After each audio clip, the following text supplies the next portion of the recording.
సమావేశాల సందర్భంగా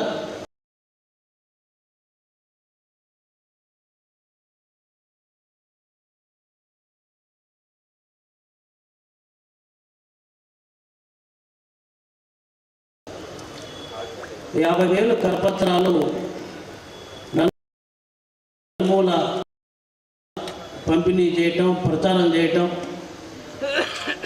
round table, group మీటింగులు, రకరకాల రూపాల్లో ప్రచార కార్యక్రమం ఈ 20 రోజుల పాటు నిర్వహించిన కార్యకర్తలందరికీ కూడా మొదటగా రైతు సంఘం గుంటూరు జిల్లా కమిటీ నుంచి ప్రత్యేక ధన్యవాదాలు తెలియజేసుకున్నాను. అదేవిధంగా ఈ సికేఎస్ సెమినార్ సంబంధించి అందించిన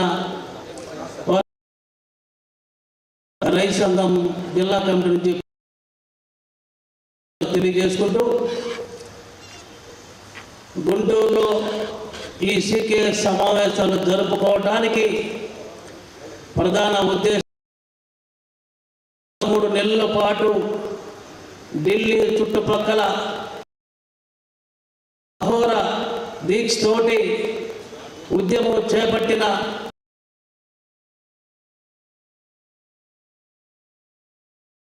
40 రైతు సంఘాలు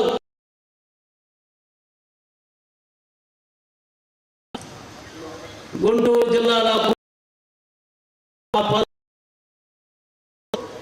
9 సంఘాల నుంచి 39 సంఘాల వరకు కూడా రకరకాల రూపాల్లో మద్దతు తెలుపుతూ నిరసన కార్యక్రమాలు, రాస్తారోకలు, దిష్టిబొమ్మ దగ్ధం చేయటం, అరెస్టులు కావటం, ఇవన్నీ కూడా గుంటూరు జిల్లాలో జరగటం అఖిలపక్ష రైతు సంఘాలు, కార్మిక ప్రజా సంఘాలు కలిసి ఇక్కడ కార్యక్రమాలు నిర్వహించారు. కాబట్టి ఈ ఢిల్లీ రైతు పోరాటాన్ని చరిత్రలో విని ఈ నేపథ్యంలో ఈ 100 సంవత్సరాల కాలంలో ఇలాంటి రైతాంగ ఉద్యమం జరగలేదని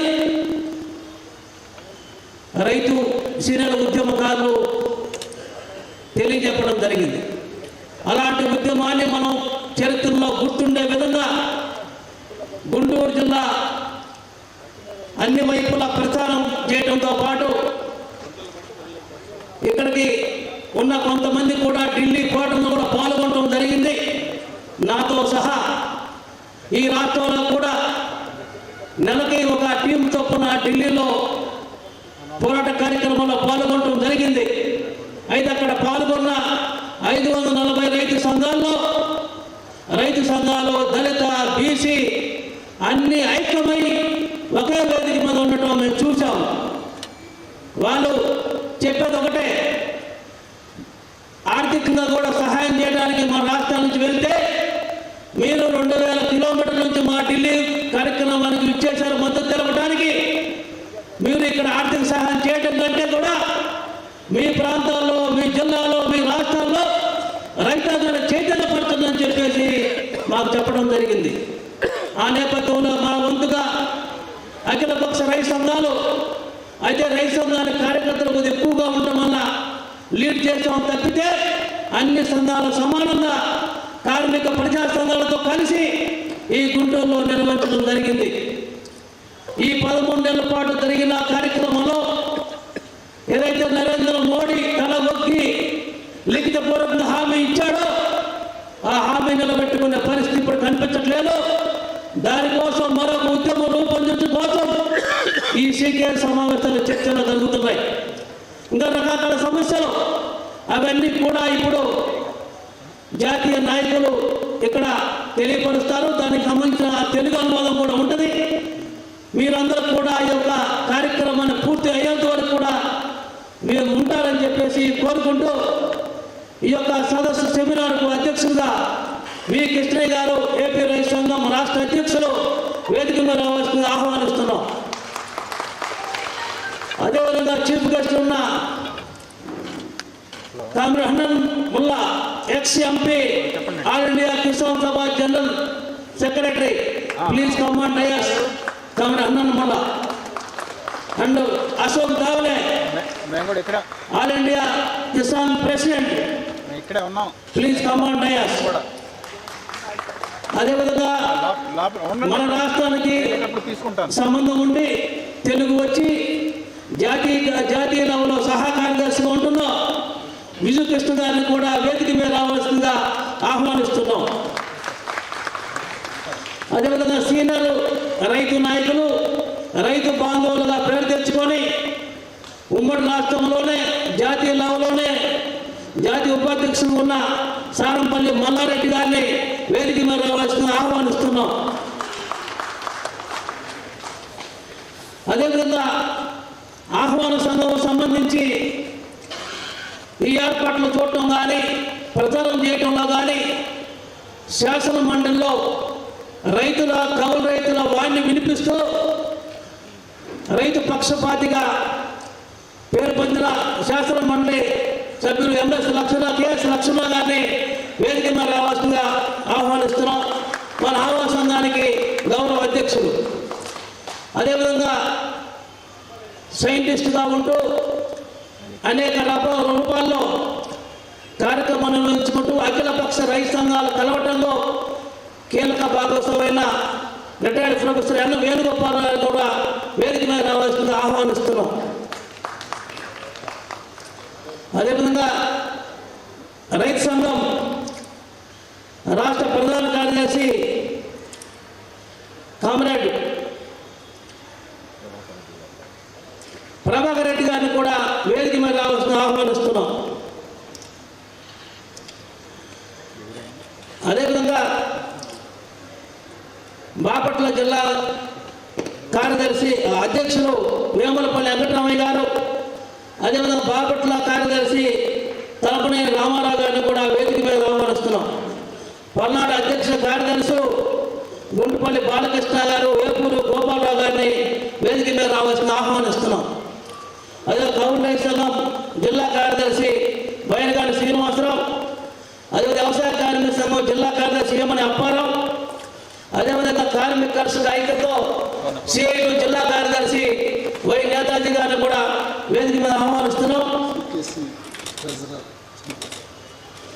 అదేవిధంగా సికేఎస్సి ఐఐటి సంబంధించి ట్రెజరర్ కృష్ణప్రసాద్ గారిని కూడా please come on dais. Krishnaprasad from Kerala centre leader. అదేవిధంగా రైతు సంఘం జిల్లా అధ్యక్షులు జొన్నా శివశంకర్ గారు కూడా వేదిక మీద ఆహ్వానిస్తున్నాం. ఉపాధ్యక్షులు పాసం రామారావు గారిని కూడా వేదిక మీద ఆహ్వానిస్తున్నాం. తెలంగాణ రాష్ట్ర కార్యదర్శి ఏపీ రైతు సంఘం సాగర్ గారిని కూడా వేదిక మీద ఆహ్వానిస్తున్నాం.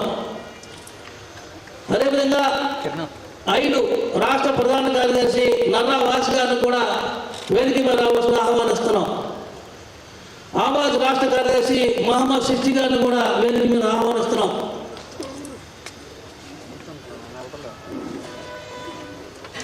అదేవిధంగా అన్ని రైతు సంఘాలు కలవటంలో కీలకమున్న ముఖ్యమైన సంఘాలుగా పత్ర శివాజీ గారు ఏపీ రైతు సంఘం వేదిక మీద రావాల్సిందిగా కోరుతున్నాను. అదేవిధంగా నాగన్న బ్రహ్మయ్య గారు ఏకేఎంఎస్ వేదిక మీద ఆహ్వానిస్తున్నాం. వేలుపూరి నరసింహారావు గారు ఏకేఎంఎస్ నాయకులు వేదిక మీద రావాల్సిందిగా కోరుతున్నాం.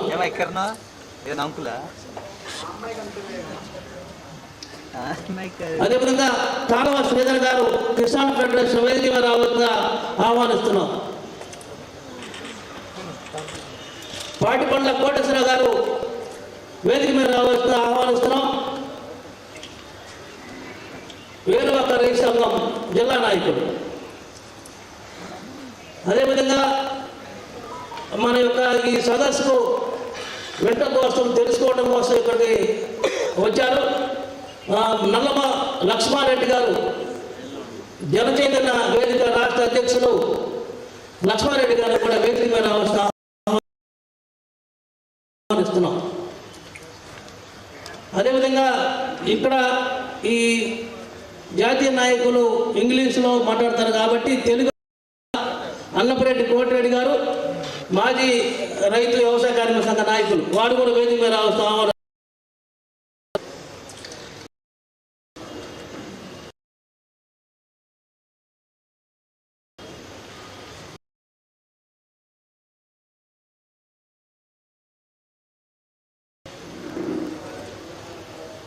అదేవిధంగా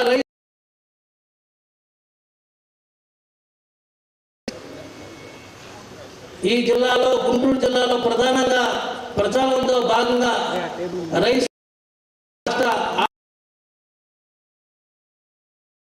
కూడా వేదికపై రావాలని కొత్త వెంకట శివరావు గారు, మార్పుల వెంకటరెడ్డి గారు, కనకాల పూర్ణచంద్ర గారు, రాష్ట్ర కమిషన్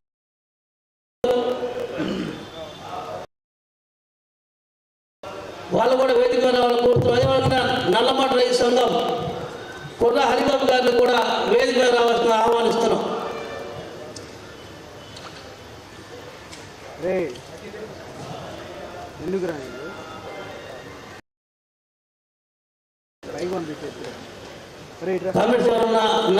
నాయకత్వం ఆలస్యంగా వస్తే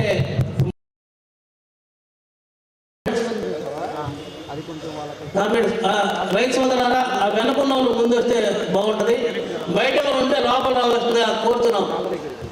ఆ వెనక వాళ్ళు ముందుకు రండి. ఇప్పుడు ఈ కార్యక్రమం మిత్రులారా, పెద్దలారా,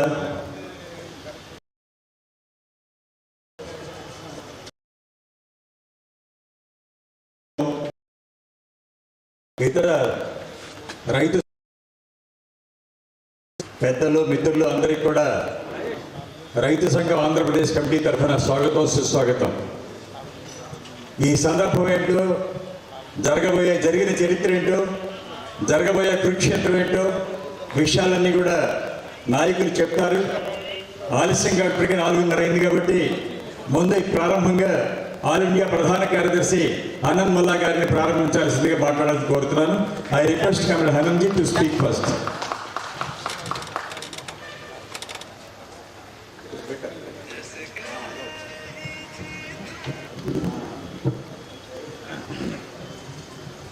కోఆర్డినేట్గా ట్రాన్స్లేట్ చేస్తారు.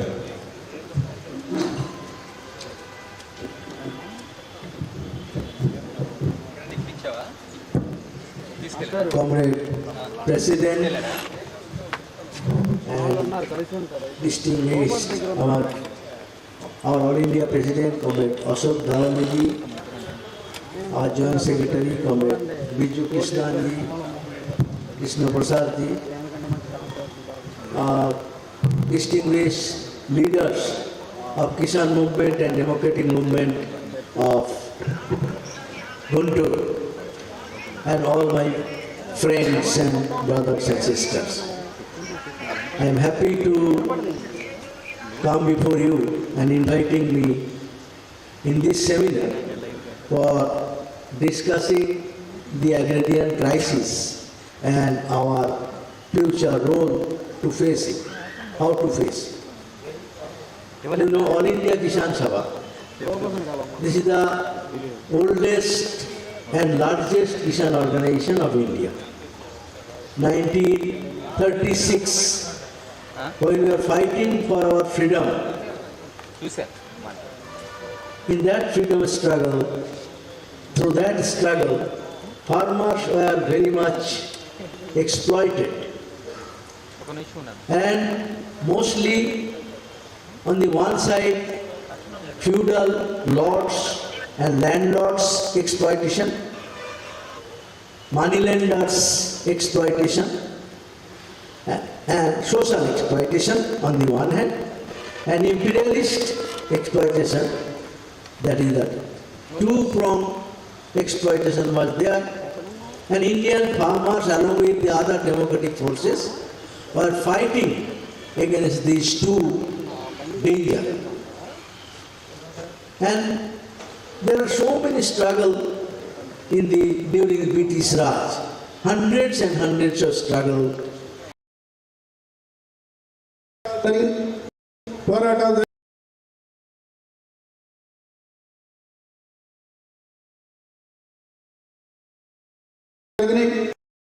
ఇటువంటి పోరాటాల్లో ఒకవైపున ఈ రకమైనటువంటి దోపిడీదారులు ఉంటే,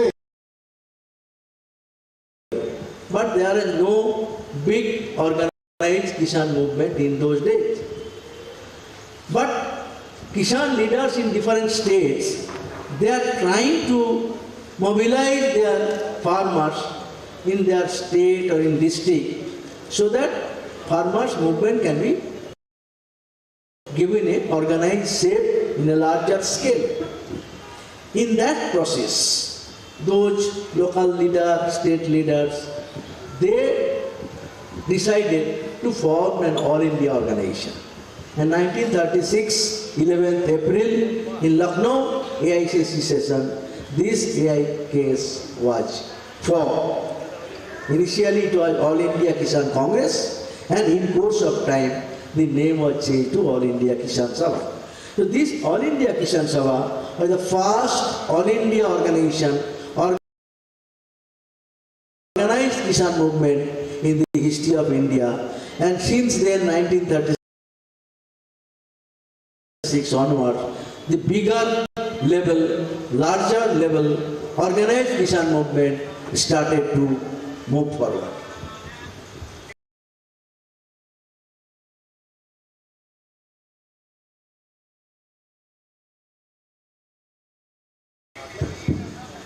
రైతాంగ ఉద్యమం గ్రామీణ ప్రాంతాల్లో ఇటువంటి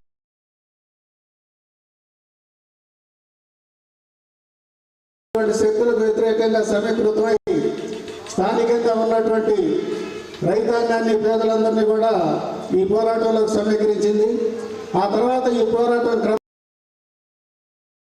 క్రమంగా విస్తరించి పెద్ద స్థాయికి వెళ్ళింది.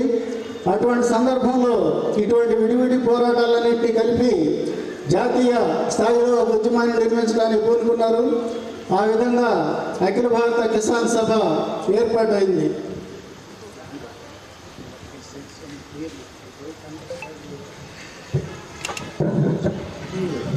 So, but since then, the Kisan movement was spreading on larger issues of the farmers, such as in Maharashtra, that is, tribals were badly exploited by the land lords, and this is called money lenders. Massive loot, massive exploitation. Against that, this tribal of Maharashtra, Orli, they came together and they fought against this exploitation, and as well as the fight against the Britishers, and big movement of Orli movement. That is a bigger movement in comparison to earlier days, and more organized Kisan movement we found there in Maharashtra.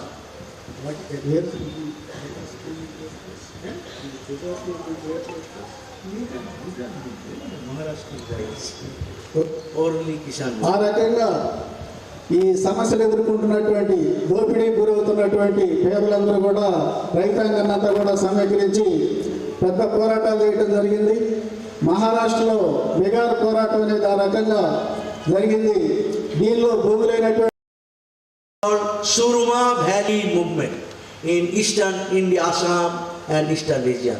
That was also big movement, continued for a long time. That is another broader movement. ఈ రకమైనటువంటి ఉద్యమం అనేది, ఈ బేగార్ ఉద్యమం అనేది వెట్టి చాకిరీకి వ్యతిరేకంగా జరిగినటువంటి ఉద్యమం. ఈ వెట్టి చాకిరీ అనేది అక్కడ ఉన్నటువంటి రైతులు, భూస్వాములు, వడ్డీ వ్యాపారస్తులు, రైతులు ఇతర పేదల చేత ఏమాత్రం ప్రతిఫలం ఇవ్వకుండా బలవంతంగా చాకరీ చేయించుకునేవాళ్ళు. దాన్ని బేగారు అని పిలిచేవాళ్ళు. ఈ బేగారు పని చేస్తున్నటువంటి వాళ్ళు రైతాంగం కలిసి ఈ రకమైనటువంటి దోపిడీకి, ఈ బలవంతపు చాకరీకి, అణచివేతకు వ్యతిరేకంగా పెద్ద ఉద్యమాన్ని తీసుకొచ్చారు. In those days, Bengal, large number of farmers, that is sharecropper. Sharecropper, they are cultivating landlord's land, and one share was getting by sharecropper, 2 share was going to the landlord. Then farmers demanded, we want 3 parts. It should be divided in 3 parts. 1 will go to the landlords and 2 will come to the farmers. The 3, this is Tebhaga movement, it is called. The Tebhaga movement was there in the eastern region for a long time and faced oppression, and that movement also big Kisan movement in our country. ఇదే విధంగా బెంగాల్లో కౌలు రైతుల ఉద్యమం జరిగింది. అక్కడ ఉన్నటువంటి రైతాంగం జమీందారులు భూస్వాములు భూములు సాగు చేస్తే పండిన పంటలో 2 వంతులు భూస్వాములు తీసుకుని 1 వంతు మాత్రమే సాగు చేసినటువంటి రైతుకి ఇచ్చేవాడు. దీనికి వ్యతిరేకంగా పంటను 3 భాగాలు చేసి 2 భాగాలు సాగు చేసినటువంటి రైతుకి ఇవ్వాలని, 1 భాగం మాత్రమే భూస్వామికి వెళ్ళాలని చెప్పి అక్కడ రైతాంగం చాలా దీర్ఘకాలం పెద్ద ఉద్యమాన్ని నడిపారు. In Tripura, tribal Kisans were badly exploited. And the Ganamukti Parishad, the Kisans tribal organization, they build a big movement for long, and they also build up this movement for the against the exploitation of the tribals in Tripura. త్రిపురలో కూడా ఇదే రకమైనటువంటి దోపిడీ జరుగుతూ ఉండేది. అక్కడ ఉన్నటువంటి గిరిజనుల్ని భూస్వాములు చాలా భారీగా దోపిడీ చేస్తూ ఉండేవాళ్ళు. దీనికి వ్యతిరేకంగా గణముక్తి పరిషత్ ఆధ్వర్యాన దీర్ఘకాలం పాటు చాలా పెద్ద ఉద్యమం జరిగింది. In Punjab,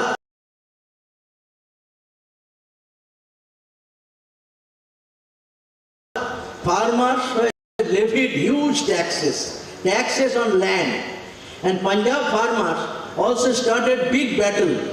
Many people participated and fought against the government policy, and to reduce the rent of the land, it is called, that is big movement there against this movement in Punjab, that against the high rent on land. That movement is also there in Punjab. పంజాబ్లో ప్రభుత్వం భూముల మీద ఎక్కువ పన్నులు వేయడానికి వ్యతిరేకంగా ఆ రాష్ట్రంలో చాలా పెద్ద పోరాటం జరిగింది. ప్రభుత్వం భారీగా పన్నులు వేయటం, రైతాంగం దగ్గర నుంచి ఆ రకంగా దోపిడీ చేయడం అనేది అక్కడ జరుగుతూ ఉంటే దాన్ని ఎదుర్కోవటం కోసం అక్కడ ఉన్నటువంటి రైతాంగం అంతా కలిసి చాలా పెద్ద ఉద్యమాన్ని నిర్మించారు. In Kerala also, the Tibankur king and other exploiters, the massive exploitation, farmers protested, then there was a killing, firing, and farmers revolted, and this big movement was farmers movement there, that is Vailar Kisan movement, and later on the Punnapra Vailar Kisan movement. That is your historical movement in Kerala. కేరళలో కూడా రకరకాలైనటువంటి పేరుతోటి భూస్వాముల దోపిడీ జరుగుతూ ఉండేది. దీనికి వ్యతిరేకంగా అక్కడ కూడా చాలా పెద్ద పోరాటాలు జరిగినాయి. మోపుల పోరాటం జరిగింది, పున్నప్ర వైలార్ పోరాటం జరిగింది, ఇంకా అనేక పోరాటాలు ఈ రకమైనటువంటి దోపిడీకి వ్యతిరేకంగా ఆ రాష్ట్రంలో జరిగినాయి. And in Andhra Pradesh was the largest Kisan movement during that period. You know, in Telangana, against the oppression of Nizam, the farmers of Andhra Pradesh, they came together and fought against the Nizam's oppression, and there was a huge attack. Hundreds of people, farmers were killed, and they rescued land and distributed land among the farmers. For few years, even they set up Kisan's rule in the Andhra Pradesh. That is Telangana great struggle. That is also another big Kisan struggle. Andhra రాష్ట్రంలో కూడా అతి పెద్ద రైతు ఉద్యమాన్ని నిర్మించడం జరిగింది. రాష్ట్రంలో ఉన్నటువంటి నిజాం పరిపాలనకు వ్యతిరేకంగా రైతాంగం పెద్ద ఎత్తున సమీకృతమయ్యారు. నిజాం పరిపాలనలో జరుగుతున్నటువంటి దోపిడీకి వ్యతిరేకంగా రైతాంగం పెద్ద పోరాటం చేసి భూములు స్వాధీనం చేసుకున్నారు. గ్రామాల్లో రైతాంగ పాలన కూడా సాగింది. So these are few farmers movement after the formation of All India Kisan Sabha, and in different parts of India such movements were developing, and it was followed by many more struggle in different parts and different states later on. ఇవన్నీ కూడా అఖిల భారత కిసాన్ సభ ఏర్పడిన తర్వాత దేశంలో ఉన్నటువంటి వివిధ ప్రాంతాల్లో జరిగినటువంటి పోరాటాలు, స్వాతంత్రానంతరం మరిన్ని పోరాటాలు మరిన్ని ప్రాంతాల్లో చాలా పెద్ద ఎత్తున జరిగినాయి. In those days, farmers, large number of farmers were landless. They had no land. Because of that, our Kisan Sabha demand was land to the tillers. Earlier, land was in the hands of landlord. We demanded land should go who was cultivating. Land should go to the cultivators, land to the tillers, and later on he said land to the landless. Land movement was the prime Kisan struggle in course of time before independence and after independence. That struggle was spreading in different parts of the country. Land struggle. భూమి కోసం జరిగినటువంటి పోరాటం అనేది ప్రధానమైనటువంటిది. స్వాతంత్రం రాకముందు, స్వాతంత్రం వచ్చిన తర్వాత కూడా రైతాంగానికి భూమి లేనటువంటి వ్యవసాయం చేసేటటువంటి వాళ్ళందరికీ కూడా భూములు కావాలని చెప్పి పెద్ద పోరాటాలు జరిగినాయి. ఆ రోజు భూముల్లో ఎక్కువ భాగం భూస్వాములు, జమీందారుల చేతుల్లో ఉండేవి. ఆ భూముల్ని ఎవరైతే భూమి లేనటువంటి వాళ్ళు ఉన్నారో, ఎవరైతే సాగు చేస్తూ సొంత భూమి లేనటువంటి వాళ్ళు ఉన్నారో వాళ్ళకు భూములు ఇవ్వాలని చెప్పి దున్నేవానికే భూమి పేరుతోటి చాలా పెద్ద ఉద్యమాల్ని స్వాతంత్రానికి ముందు తర్వాత కూడా కిసాన్ సభ నాయకత్వం జరిగినాయి. ఇవన్నీ కూడా పూర్తిగా కిసాన్ సభ నాయకత్వం జరిగినటువంటి రైతాంగ పోరాటాలు. So All India Kisan Sabha, after formation, it tried to organize larger Kisan movement in different parts of the country, and many more struggle was developed during the period before independence against British Raj and after independence against Congress and different anti-farmer state governments. భూములు సాధించడం కోసమని కిసాన్ సభ ఏర్పడిన తర్వాత ఈ పోరాటాలన్నీ కూడా చాలా పెద్ద ఎత్తున జరిగినవి. ఇవన్నీ కూడా భూమి ప్రధానాంశంగా తీసుకుని జరిగినటువంటి పోరాటాలు. భూమి సాధన కోసం వివిధ ప్రాంతాల్లో ఈ రకమైనటువంటి పోరాటాలు చాలా పెద్ద ఎత్తున జరిగినాయి. So then main problem of the farmers were poverty. Massive poverty among a large section of the farmers, and landless farmers were poorest section of the society. Then agriculture workers, they were forced to work on others' land, but there is no proper wage and other benefit. So landless farmers, agricultural workers, poor peasants, those were the massive population in the rural India who were fighting for their protection, and Kisan Sabha was leading all those movements. గ్రామీణ ప్రాంతాల్లో రైతాంగంలోనూ భూమి లేనటువంటి వ్యవసాయ కార్మికులు, కౌలుదారులు చాలా పెద్ద ఎత్తున దరిద్రం అనేది వ్యాపించి ఉండేది. వీళ్ళంతా కూడా భూములు ఉన్నటువంటి వాళ్ళ భూముల మీద బలవంతంగా చాకరీ చేయాల్సినటువంటి పరిస్థితి ఏర్పడేది. సరైనటువంటి వేతనాలు ఉండేవి కాదు, ఇతర సదుపాయాలు ఏమీ ఉండేది కాదు. ఇటువంటి పరిస్థితుల్లో అత్యంత దరిద్రమైనటువంటి పరిస్థితుల్లో ఈ ప్రజానీకం అంతా కూడా ఉండేవాళ్ళు. అందుకని వీళ్ళందరికీ భూమితో పాటు సరైనటువంటి వేతనాలు కూడా కావాలి, ఈ దరిద్రం పోవాలని కూడా పెద్ద ఎత్తున పోరాటం చేయడం జరిగింది. So land struggle and a struggle for land reform, was struggle for wage for the agriculture workers and poor peasants. This type of land struggle was there because Indian farmers were poor. They are poor.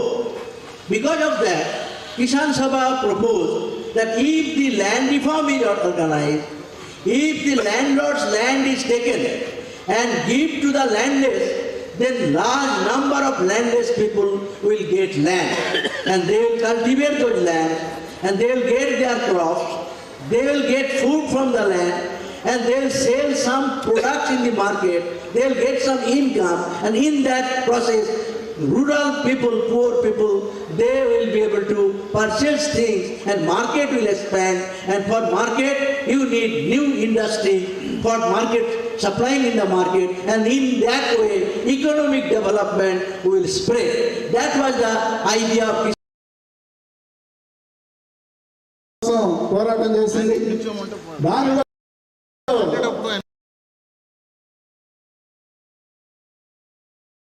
భూములు రైతాంగానికి రైతాంగానికి ఇవ్వాలని, సాగు చేస్తున్నటువంటి వాళ్ళు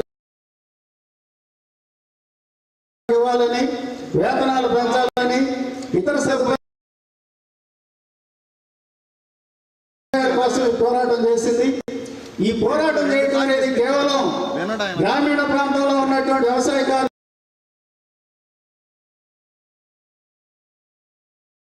అభివృద్ధి కోసం మాత్రమే కాకుండా దేశం మొత్తాన్ని అభివృద్ధి చేయడం అనే ఒక లక్ష్యంతో ఈ రకమైనటువంటి కార్యక్రమాన్ని చేపట్టడం జరిగింది. గ్రామీణ ప్రాంతాల్లో దరిద్రంలో ఉన్నటువంటి రైతాంగం, కౌలు రైతులు, వ్యవసాయ కార్మికులు, వీళ్ళ చేతులకు భూములు వస్తే వీళ్ళ ఆదాయాలు పెరిగితే వాళ్ళ కొనుగోలు శక్తి పెరుగుతుంది. దాంతో పరిశ్రమలు పెరుగుతాయి, దేశంలో అభివృద్ధి కావాల్సినటువంటి పునాది ఏర్పడుతుందని చెప్పే లక్ష్యంతో కిసాన్ సభ ఈ రకంగా భూమిని రైతాంగానికి పంచడం కోసం, దాంతోపాటుగా వాళ్ళ వేతనాలు, వాళ్ళ జీవితాలను అభివృద్ధి చేయడం కోసం కృషి చేసింది. But unfortunately, land reform was not completed in our country. Though during freedom struggle, Jawaharlal Nehru and all said that we will organize land reform. But after coming to power, the Congress government, there are made all state government passed land laws, land reform act. But in essence, there is no land reform. There is a lots of loopholes, and because of that, land could not be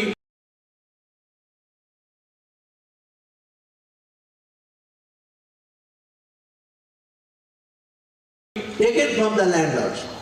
Because most of the state and central ministers, they were landlords. King, Maharaja, Maharani, they become minister, and they prevented organizing land reform. So land reform failed. Farmers did not get land.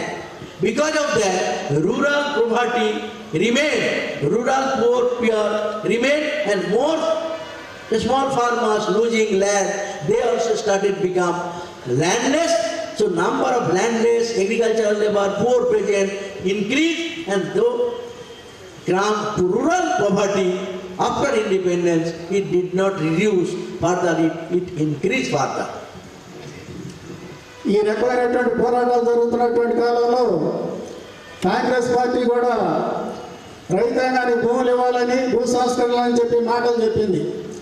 కానీ స్వాతంత్రం వచ్చిన తర్వాత, అధికారంలోకి వచ్చిన తర్వాత ఆ రకమైనటువంటి భూ సంస్కరణలు అమలు జరపడంలో, రైతాంగానికి భూములు ఇవ్వడంలో విఫలమైంది.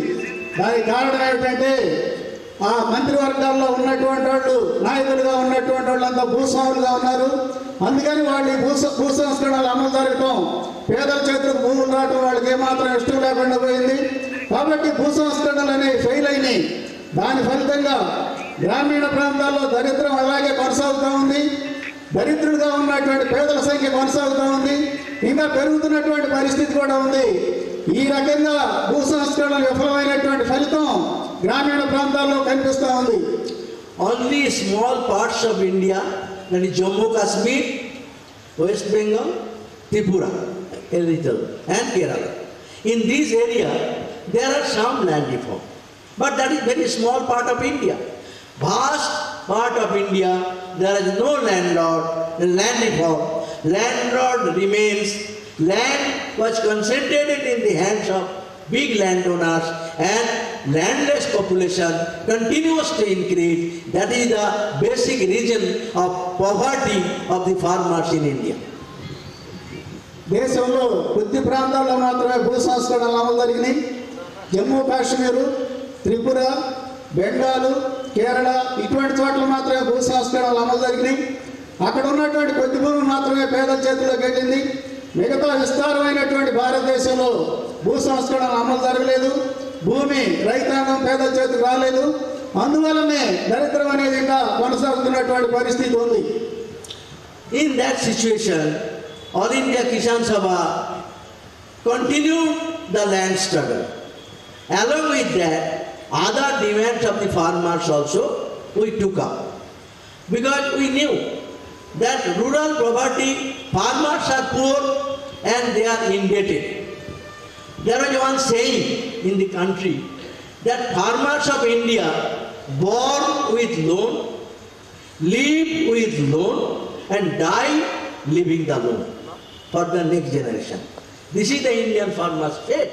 And because of that, rural poverty, poverty of the farmers, landless people continued, and that was the major challenge before the Kisan movement, how to change the situation, how to change the fate of the farmers, how to generate income for that. Those were the main challenge before the Kisan movement. ఇటువంటి పరిస్థితిని మార్చడం కోసం కిసాన్ సభ ప్రయత్నం చేస్తూ ఉంది. భూమి పోరాటం అనేది కిసాన్ సభ కార్యక్రమంలో నిరంతరం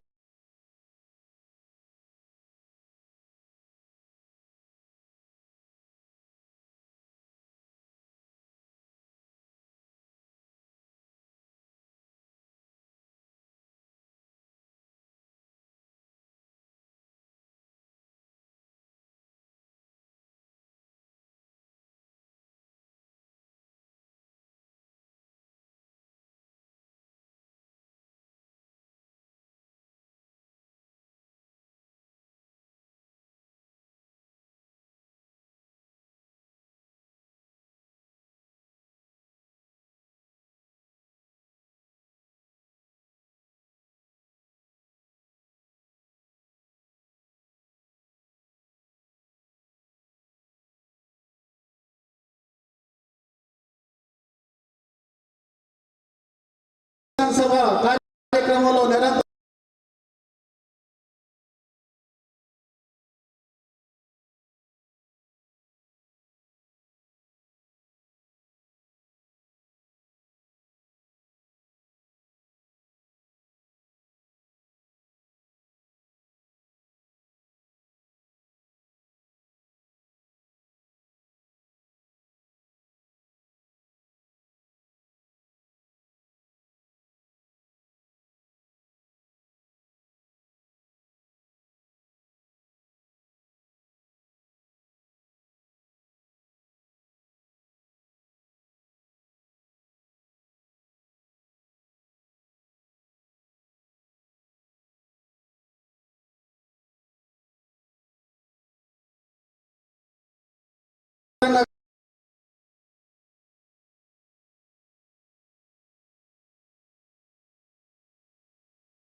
take loan from the landlord, that is money lenders, and huge loan rate, and because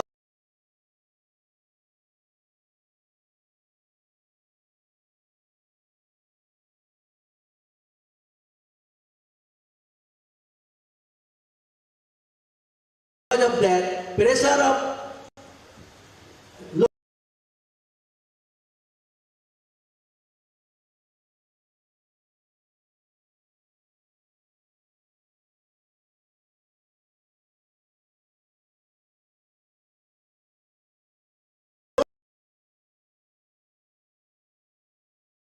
తాను పండించినటువంటి పంటకి సరైనటువంటి మద్దతు ధరని పొందలేకపోతా ఉన్నాడు.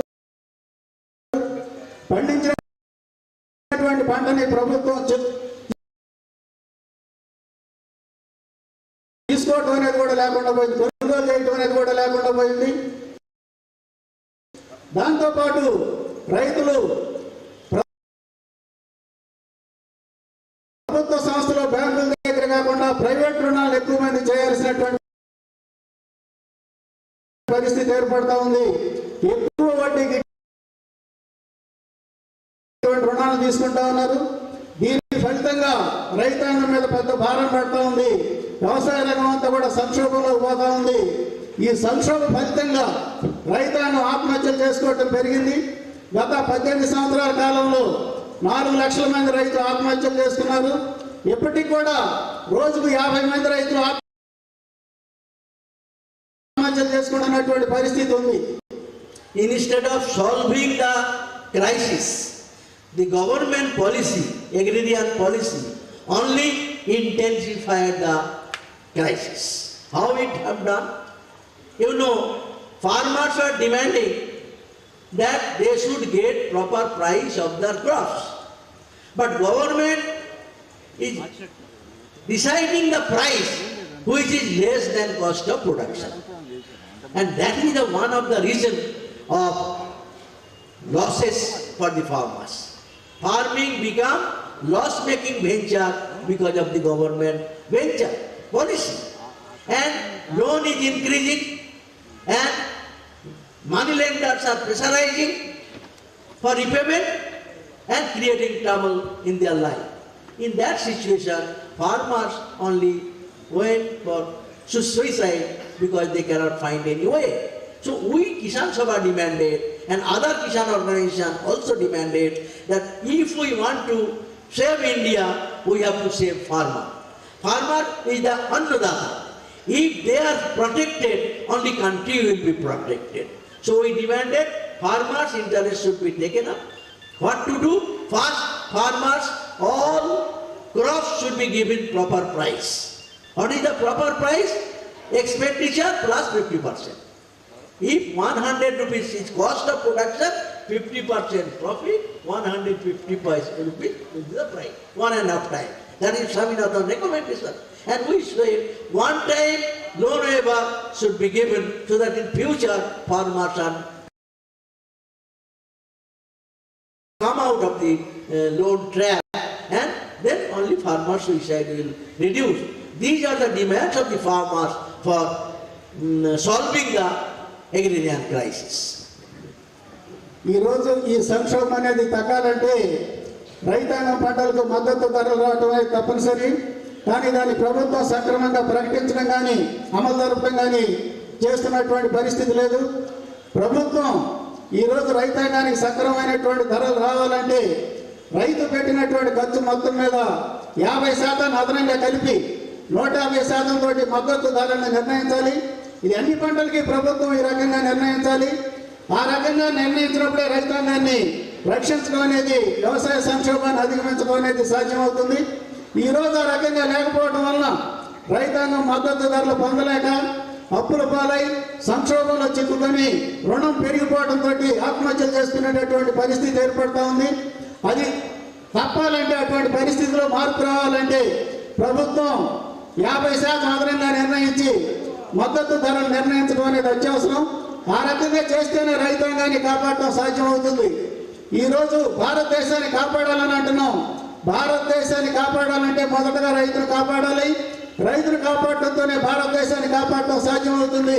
అందుకని రైతాంగాన్ని కాపాడాలంటే ప్రభుత్వం ఈ రకంగా అన్ని పంటలకి మొత్తం ఖర్చులను పరిగణనలో తీసుకొని 50% అదనంగా కలిపి మద్దతు ధరలు నిర్ణయించడం ద్వారానే ఇది సాధ్యమవుతుందని చెప్పి, అప్పుడే రైతాంగాన్ని మనం రక్షించగలమని చెప్పి కిసాన్ సభ చెప్తా ఉంది. ఆ రకంగా డిమాండ్ చేస్తూ ఉంది.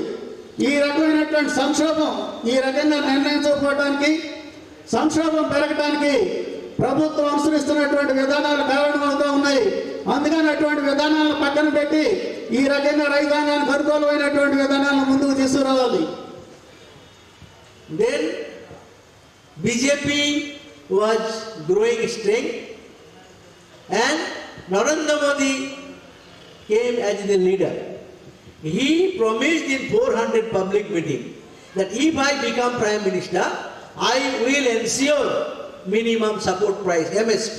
That is Swaminathan price, he ensured. And one time land waiver we should consider. And also we will try to give cheaper inputs for the farmers so that farmers can be, farming become profitable. He promised. But after coming to power, he went back. After coming to power, he said, I cannot pay the Swaminathan prices. He cheated the farmers. He lied and farmers believed him. But after coming to power, he betrayed, and still now there is no MSP, no proper price of the farming crops. Only 23 crops, government agency decides some price, but that price is always less than cost of production. That cannot survive. Because of that, with the less price of expenditure, farmers cannot survive. Because of that, now farming become loss-making, farmers suicide increasing, and this is one of the result of the agrarian crisis in India, and intensified the crisis under Modi government. Modi అధికారానికి రాకముందు BJP Modi రైతాంగానికి గిట్టుబాటు ధరలు కల్పిస్తామని చెప్పి వాగ్దానం చేశారు. Swaminathan commission సిఫార్సుల ప్రకారం మొత్తం ఖర్చుని పరిగణనలో తీసుకొని 50% అదనంగా కలిపి మద్దతు ధరలు నిర్ణయిస్తామని చెప్పి వాగ్దానాలు చేశారు. కానీ అధికారానికి వచ్చిన తర్వాత దాన్ని పక్కన పెట్టి ఆ రకంగా మద్దతు ధరలు నిర్ణయించకుండా వ్యవహరిస్తూ ఉన్నారు. అట్లా మద్దతు ధరలు నిర్ణయించమని కూడా వాళ్ళు ప్రకటించడం అనేది జరిగింది. ఆ రకంగా చేయకపోవడం వలన వ్యవసాయంలో రైతాంగానికి నిరంతరం నష్టాలు రావడం జరుగుతూ ఉంది. ఆ రకంగా వ్యవసాయం అనేది తీవ్రమైనటువంటి నష్టం వచ్చేటటువంటి ఒక వృత్తిగా మారిపోయింది. దాంతో రైతాంగం ఆత్మహత్యలు చేసుకోవటం అనేది కూడా పెరుగుతూ ఉంది. దీని అంతటి కూడా ప్రభుత్వం అనుసరిస్తున్నటువంటి విధానాలు, మోడీ బీజేపీ ప్రభుత్వం అనుసరిస్తున్నటువంటి విధానాలు కారణంగా ఉన్నాయి. Another conspiracy of Narendra Modi was that agriculture will be taken from the farmers and hand over to the corporate. That's the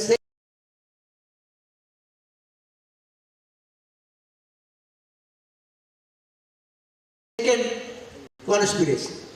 So he tried to take land from the farmers. He made 3 Black Act ordinance. Purpose was take land from the farmers and give to the Adani and Ambani, so that character of the farming will change. Now it is agriculture is based on farmers, but Modi wants an agriculture based on Adani and Ambani.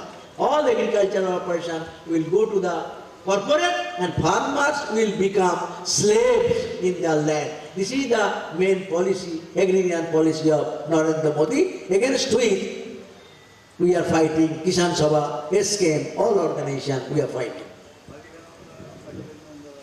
Modi అధికారంలోకి వచ్చిన తర్వాత రైతాంగం దగ్గర ఉన్నటువంటి భూములు తీసుకొని కార్పొరేట్లకు కట్టబెట్టడానికి ప్రయత్నం చేశాడు. దానికోసం 3 నల్ల చట్టాలు తీసుకొచ్చాడు. ఈ చట్టాల లక్ష్యం ఏమిటంటే రైతాంగం దగ్గర ఉన్నటువంటి భూములు తీసుకొని కార్పొరేట్లు, అదానీ అంబానీలు అటువంటి కార్పొరేట్లు కట్టబెట్టడం అనేది లక్ష్యంగా ఉంది. ఈ భూములనే రైతాంగం దగ్గర నుంచి భూములు తీసుకున్న తర్వాత రైతాంగం ఆ భూముల్లోనే బానిసలుగా మారేటటువంటి పరిస్థితులు వస్తాయి. అందుకని ఈ నల్ల చట్టాలకు వ్యతిరేకంగా కిసాన్ సభ ఆధ్వర్యంలో, ఇతర రైతు సంఘాల ఆధ్వర్యంలో కూడా చాలా పెద్ద పోరాటం జరిగింది. ఈ నల్ల చట్టాలు వెనక్కొట్టడం కోసం సుదీర్ఘమైనటువంటి పోరాటాన్ని రైతాంగం కొనసాగించారు. Against this anti-farmers policy of Narendra Modi, we farmer organization came together and we brought a big platform of farmers. For the first time in India, independent India, 500 Kisan organization came together and we formed Sanjukta Kisan Morcha and we started fighting against Modi government policy. We demand that we want minimum support price as per Swaminathan. And also we want that loan waiver should be implemented. We want electricity bill should be withdrawn. With all these demands, a Sanjukta Kisan Morcha started a struggle against Narendra Modi, and that struggle was started in 26 November 2020. Lakhs and lakhs farmers came from different parts of the country and we sat around Delhi because we are not allowed to enter Delhi. So we said we will peacefully see, and all the national highway we sat around Delhi. Delhi was encircled, a new type of Kisan movement, massive all India Kisan movement, most united peaceful Kisan movement started of the century, and you know the history of the struggle. ఈ చట్టాలకి, ఈ విధానాలకు వ్యతిరేకంగా దేశంలో ఉన్నటువంటి 500 రైతు సంఘాలు ఒక తాటి మీదకి తీసుకొచ్చి పెద్ద ఎత్తున పోరాటం చేయడం అనేది జరిగింది. 2020 నవంబర్ 26వ తారీఖున నల్ల చట్టాలను రద్దు చేయాలని చెప్పి పోరాటం ప్రారంభమైంది. ఢిల్లీకి చుట్టుపక్కల ఉన్నటువంటి అన్ని జాతీయ రహదారుల్ని ముట్టడించి ఈ ఆందోళన కొనసాగింది. ఢిల్లీలోకి రావడానికి రైతాంగానికి అవకాశం కల్పించలేదు కాబట్టి ఈ పోరాటం అనేది ఢిల్లీకి చుట్టుపక్కల ఉన్నటువంటి ప్రాంతాలని ఆధారం చేసుకొని కొనసాగింది. రైతాంగానికి గిట్టుబాటు ధరలు ఇవ్వాలి, వాళ్ళకి సరైనటువంటి మద్దతు ధర నిర్ణయించాలి, ప్రభుత్వం సేకరణ చేయాలనేటువంటి నినాదాలతోటి ఈ పోరాటం అనేది కొనసాగింది. మొత్తం రైతాంగం భారీ సంఖ్యలో పాల్గొన్నా కానీ చాలా శాంతియుతంగా ఈ పోరాటం జరిగింది. ఆ విధంగా ప్రభుత్వం ఏ నల్ల చట్టాలను అయితే చేసిందో వాటిని తిప్పికొట్టడం కోసం విస్తృతమైనటువంటి రైతాంగ పోరాటం జరిగింది. In spite of different type of attacks and bad name, false propaganda against farmers, we were determined and we sat in the around border of Delhi in 6-7 places. Lakhs of farmers, women, large number of farmers, women sat together. Workers supported us. Thousands of workers joined, and workers, peasants, women sat in the border of Delhi demanding this our 3-4 demand, which can solve the farmers' problem and crisis. But Narendra Modi did not solve the problem. 380 days we are sitting in Delhi. Never in India, never in the world, such a long Kisan movement was there. The longest peaceful Kisan movement was there, and we declared we will be finished. 715 comrades died. Many more will die, but we will not leave till we do not get our demand. 3 bad acts are withdrawn.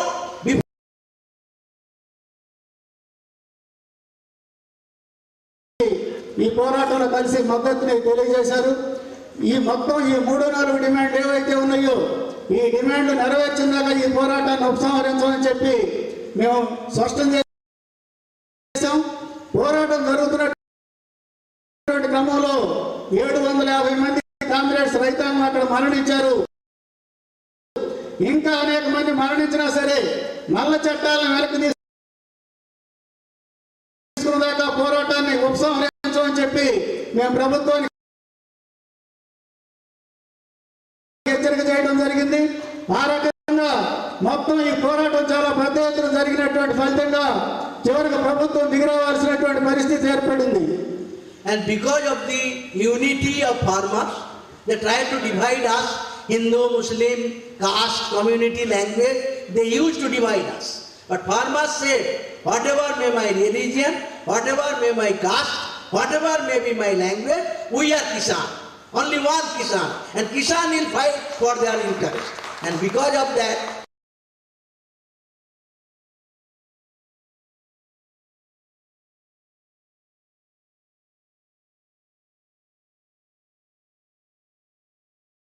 this movement was so strong, and ultimately Modi was forced to be defeated.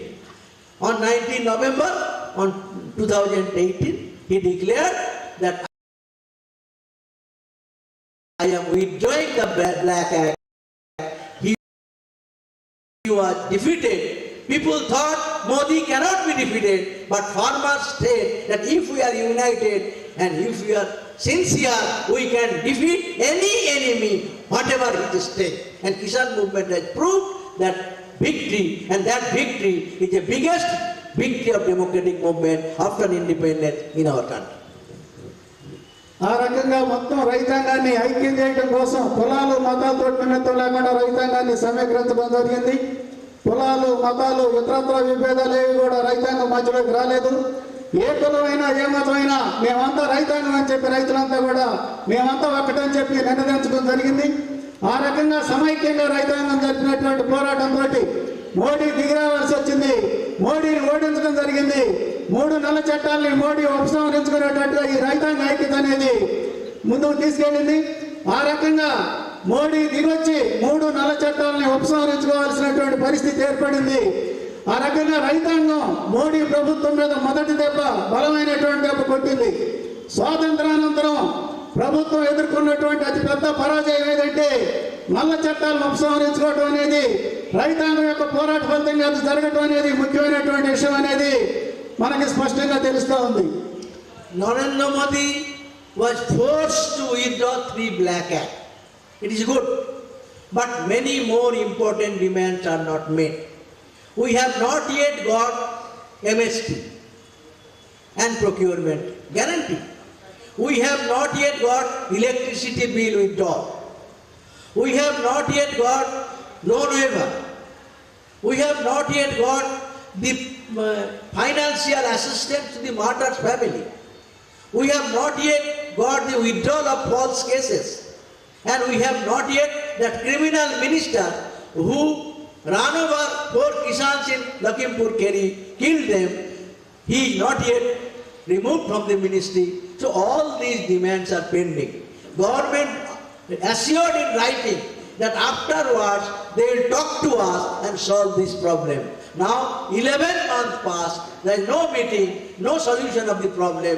This is the character of this Narendra Modi. They always give false promise and do not keep it. That is their character. Farmers understood it, and because of that, farmers decided to restart the struggle in coming days soon. Narendra Modi ఈ రైతాంగ వ్యతిరేక చట్టాలని ఉపసంహరించుకునే విధంగా నరేంద్ర మోడీ మీద పెద్ద ఎత్తున ఒత్తిడి తీసుకొచ్చాం. తప్పనిసరి పరిస్థితుల్లో దాన్ని ఉపసంహరించుకోవాల్సి వచ్చింది. అయితే ఇంకా అనేక ప్రధానమైనటువంటి డిమాండ్లు అనేవి ప్రభుత్వం నెరవేర్చలా. మద్దతు ధరల నిర్ణయం అనేది ప్రభుత్వం నెరవేర్చలేదు. రైతాంగం పండించినటువంటి ధాన్యాన్ని పంటల్ని ప్రొక్యూర్ చేయడం అనేది కూడా నెరవేర్చలేదు. పోరాటంలో పాల్గొని మరణించినటువంటి రైతాంగానికి అందరికీ పరిహారం ఇవ్వటం అనే దాన్ని నెరవేర్చలేదు. పార్లమెంట్లో ప్రవేశపెట్టినటువంటి 2020 విద్యుత్ బిల్లుని ఉపసంహరించుకోవడం అనేది జరగలేదు. అలానే రైతాంగం నష్టపోయిన రైతాంగం యొక్క రుణాలని రద్దు చేయడం అనే డిమాండ్ను కూడా నెరవేర్చడం జరగలేదు. ఈ రకంగా అనేక ప్రధానమైనటువంటి డిమాండ్లు ఇంకా ఈ ప్రభుత్వం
I conclude. Thank you.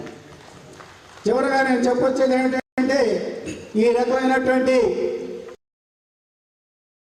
పోరాటం మనం 2020 నవంబర్ 26వ తారీఖున నల్ల చట్టాలకు వ్యతిరేకంగా ప్రారంభం చేశాం. 2 సంవత్సరాలు పూర్తవుతా ఉంది. ఇప్పటికీ 2021 నవంబర్ 26న భారత్ బంద్ జరిపాం. ఇప్పుడు ఈ నవంబర్ 26వ తారీఖు రేపు వస్తూ ఉంది.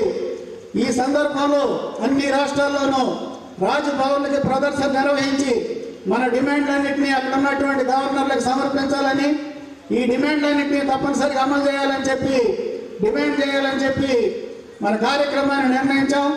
ఆ రకంగా ఈ పోరాటంలో అన్ని రకాలైనటువంటి ప్రజానీకం పాల్గొని రైతాంగం పెద్ద ఎత్తున పాల్గొని వీటిని జయప్రదం చేయాలి.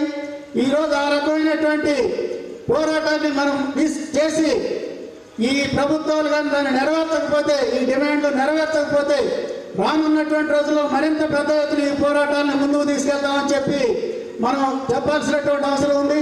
అందుకని ఈ పోరాటం 2 సంవత్సరాలు పూర్తవుతున్న సందర్భంగా జరిగే కార్యక్రమంలో రైతాంగం ఇతరులందరూ కూడా చాలా పెద్ద ఎత్తున పాల్గొని వీటిని జయప్రదం చేసి నరేంద్ర మోడీ ప్రభుత్వానికి హెచ్చరిక చేయాలి.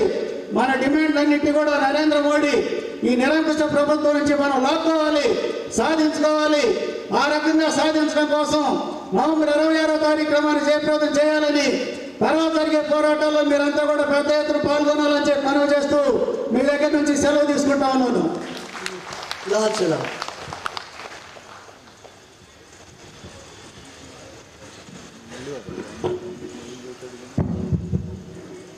పెద్దలారా, హనుమల్లా గారు 8 సార్లు పార్లమెంట్ మెంబర్గా, విద్యార్థి యువజన సంఘాల్లోనూ అట్లనే వ్యవసాయ కార్మిక సంఘం, రైతు ఉద్యమాల్లో గత 60-70 ఏళ్ళగా దేశవ్యాపితమైన ఉద్యమాల్లో అనేక అనుభవాలు కలిగి ఉన్నారు. ఈరోజు రైతాంగం భారతదేశానికి ఎలాంటి దిశానిర్దేశం చేయబోతుందో సవివరంగా వివరించారు. వారికి ప్రత్యేకమైన ధన్యవాదాలు. ఇప్పుడు అశోక్ ధావలే గారు అఖిల భారత సంఘం రైతు సంఘానికి అధ్యక్షులు, వారు బ్రీఫ్గా మాట్లాడతారు. ఎందుకంటే 6ంటికి మళ్ళీ కేంద్ర కమిటీ సమావేశం మళ్ళీ ప్రారంభం కావాల్సింది అక్కడ. అశోక్ ధావలే గారిని request Ashok Dhawale to speak.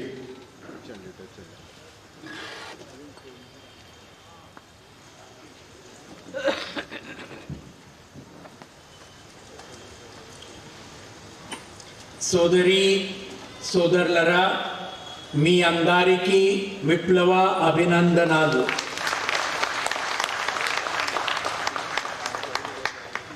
Chairman of the meeting, Comrade Krishnaya, Comrade Hanan Mullah, all the other leaders on the dais, and my comrades and friends.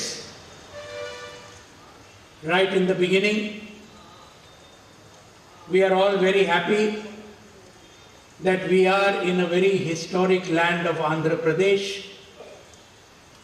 which was the scene of the glorious Telangana people's armed struggle.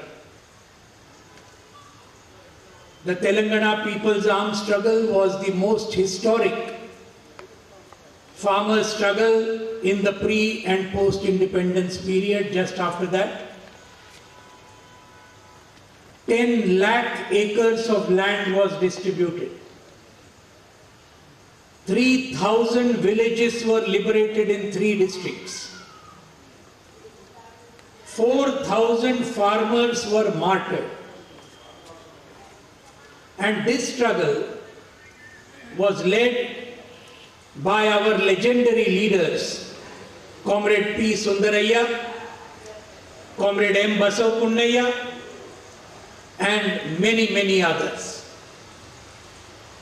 I pay my homage to the martyrs of the Telangana struggle, to the martyrs of Andhra and Telangana even after that, many of whom have faced the bullets of the ruling classes.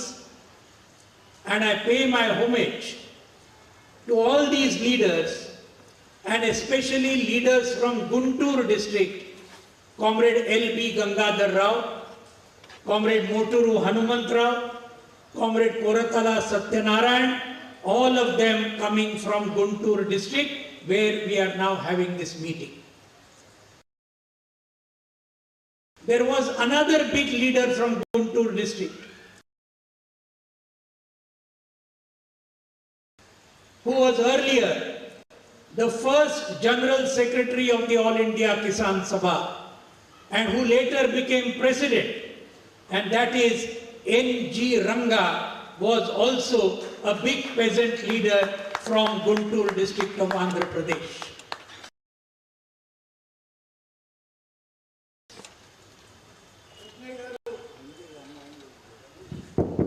Krishnaiah గారు, హన్నన్ ముల్లా గారు, వేదిక పైన ఉన్నటువంటి ఇతర మిత్రులారా, ఈరోజు ఇక్కడ సమావేశమైనందుకు నేను చాలా సంతోషిస్తూ ఉన్నాను. ఇది చారిత్రాత్మకమైనటువంటి తెలుగు గడ్డ. తెలంగాణ పోరాటం, అత్యంత చారిత్రాత్మకమైనటువంటి తెలంగాణ పోరాటం ఇక్కడ జరిగింది. ఆ పోరాటంలో 10 లక్షల ఎకరాల భూమిని రైతాంగానికి పంచారు. 3,000 గ్రామాలని విముక్తి చేశారు. 4,000 మంది రైతులు ఆ పోరాటంలో ప్రాణాలు కోల్పోయారు. ఆ పోరాటం అనేది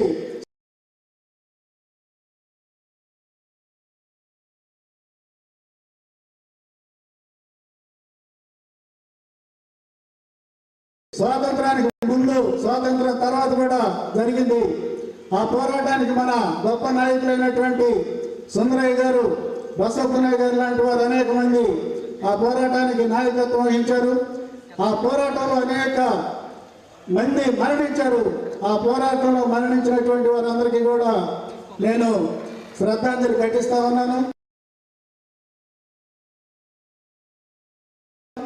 ఆ పోరాటం తర్వాత కూడా అనేక మంది ప్రభుత్వం చేసినటువంటి నిర్బంధంలో పోలీస్ బుల్లెట్లకు గురై మరణించారు.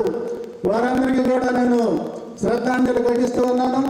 అలానే ఆంధ్ర రాష్ట్రంలో వచ్చినటువంటి గొప్ప నాయకులు, ముఖ్యంగా ఈ గుంటూరు జిల్లాలో వచ్చినటువంటి నాయకులు మోటూరి హనుమంతరావు, ఎల్పి గంగాధరరావు, కొరటాల సత్యనారాయణ, ఇటువంటి నాయకులందరికీ కూడా నేను శ్రద్ధాంజలి ఘటిస్తూ ఉన్నాను. వారితో పాటుగా కిసాన్ సభలో ముఖ్య నాయకుడిగా ఉండి ఆ సంఘానికి ప్రధాన కార్యదర్శి అయ్యి తర్వాత అధ్యక్షుడు కూడా అయినటువంటి ఎన్జి రంగా కూడా గొప్ప నాయకుడు, రైతాంగ నాయకుడు. ఆయనకు కూడా నేను శ్రద్ధాంజలి ఘటిస్తూ ఉన్నాను. ఈ రకంగా ఆంధ్ర రాష్ట్రంలో చారిత్రాత్మకమైనటువంటి ఇక్కడ మన సమావేశం అవుతున్నందుకు నేను సంతోషాన్ని వ్యక్తం చేస్తూ ఉన్నాను.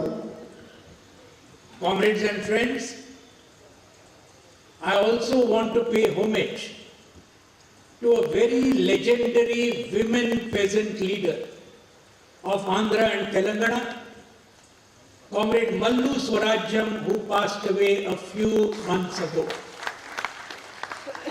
A very great fighter, a very great freedom fighter and a big leader of the Telangana armed struggle among the women.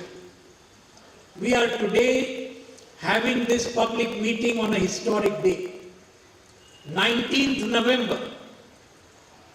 Exactly today, 1 year ago, the farmers of India made Narendra Modi surrender and the 3 farm laws were repealed, and this announcement was made by Narendra Modi today, 19th November 2021. This is the first anniversary of that victory. Comrade Hananda has told you, a huge struggle, lakhs of farmers for 380 days, more than 700 martyrs in this 1 year. Farmers from all religions, all caste, all community, all languages came together to fight against the BJP RSS pro-corporate, anti-people, anti-farmer, anti-worker, this BJP RSS regime. And this was a historic victory. But many other issues still remain on which a much bigger struggle we have to wage in the coming days. Just as we won that farmer struggle in Delhi and all over the country, we have to win even the coming struggle, and for this all of us have to come together to defeat this Modi government, which is without any doubt the worst government, most communal, most authoritarian, most pro-corporate government in the history of independent India of the last 75 years. Andhra తెలంగాణలకు సంబంధించినటువంటి మరొక చారిత్రాత్మకమైనటువంటి మహిళా నాయకురాలు మల్లు స్వరాజ్యం గారికి కూడా నేను శ్రద్ధాంజలి ఘటిస్తా ఉన్నాను. ఆమె తెలంగాణ పోరాటంలో జాతీయోద్యమంలో పాల్గొని చాలా గొప్పగా పోరాటం చేశారు. చాలా ధైర్య సాహసాలతో పోరాడారు. ఆమె కొద్ది నెలల క్రితమే మరణించింది.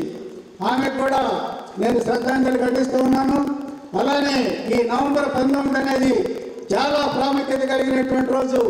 ఢిల్లీలో జరిగినటువంటి రైతాంగ పోరాటం 3 నల్ల చట్టాలను ఉపసంహరించుకునే విధంగా మోడీ మీద ఒత్తిడి తీసుకొచ్చి మోడీని లొంగదీసి నల్ల చట్టాలను నేను ఉపసంహరించుకుంటున్నాను అని చెప్పి మోడీ ప్రకటించిన రోజు ఈ నవంబర్ 19. అందుకని ఈ రోజు అత్యంత ప్రాముఖ్యత కలిగినటువంటి నవంబర్ 19 అనేది. అలానే ఈ రోజు అనేక రకాలైనటువంటి చట్టాలు ఉన్నాయి, అనేక అంశాలు ఉన్నాయి. మన ముందు మనం పోరాటం చేయాల్సి అన్నను మల్లా గారు చెప్పారు. ఈ అన్నిటికి వ్యతిరేకంగా మనం చాలా పోరాటాలు చేయాలని, ఆ పోరాటాలన్నింటి కూడా మనం రానున్నటువంటి కాలంలో కొనసాగించాల్సినటువంటి అవసరం ఉంది. ఈరోజు ఈ మోడీ ప్రభుత్వం అనేది స్వాతంత్రం వచ్చిన తర్వాత గత 75 సంవత్సరాల్లో వచ్చినటువంటి ప్రభుత్వాల్లో అత్యంత నిరంకుశమైనది, అత్యంత మతోన్మాదపూరితమైనటువంటిది, అత్యంత కార్పొరేట్ అనుకూలమైనటువంటి ప్రభుత్వం ఇది. అందుకని ప్రభుత్వానికి వ్యతిరేకంగా పోరాటం చేసి దీన్ని ఓడించాల్సినటువంటి అవసరం ఉంది.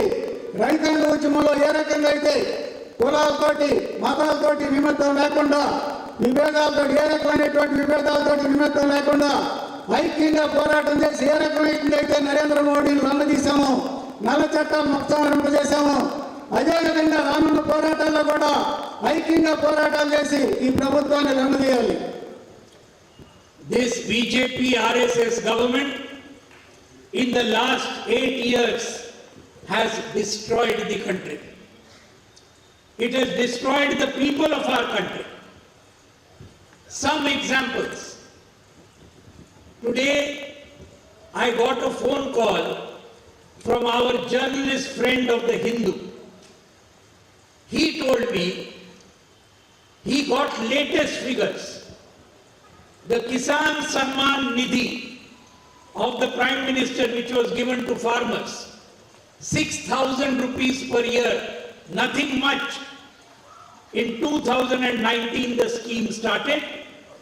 In 2019, 11 crore farmers in India were given this money. And now the latest, this last 3 months, from 11 crore, it has now come to only 3 crore farmers have got benefit of this 6,000 rupees per year. This is one thing.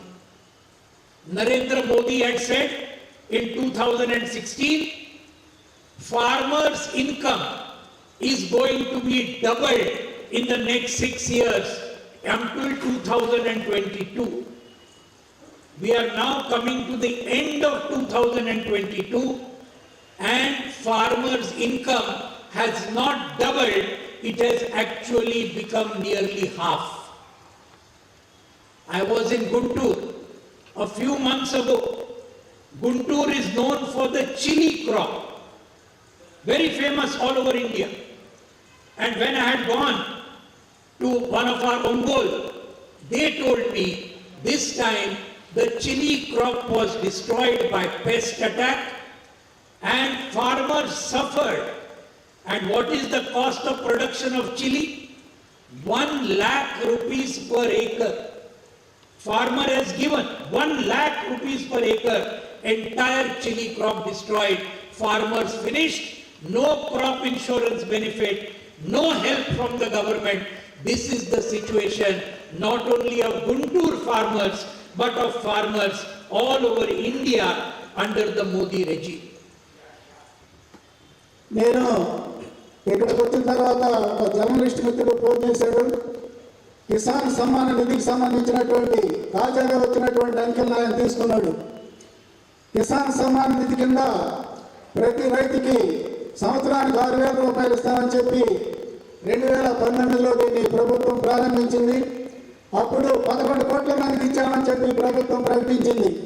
తాజాగా వచ్చినటువంటి లెక్కలను చూస్తే 3 కోట్ల మందికి మాత్రమే దీన్ని ఇచ్చామని చెప్పి ప్రభుత్వం ఇచ్చినటువంటి లెక్కలు తెలియజేస్తూ ఉన్నాయి.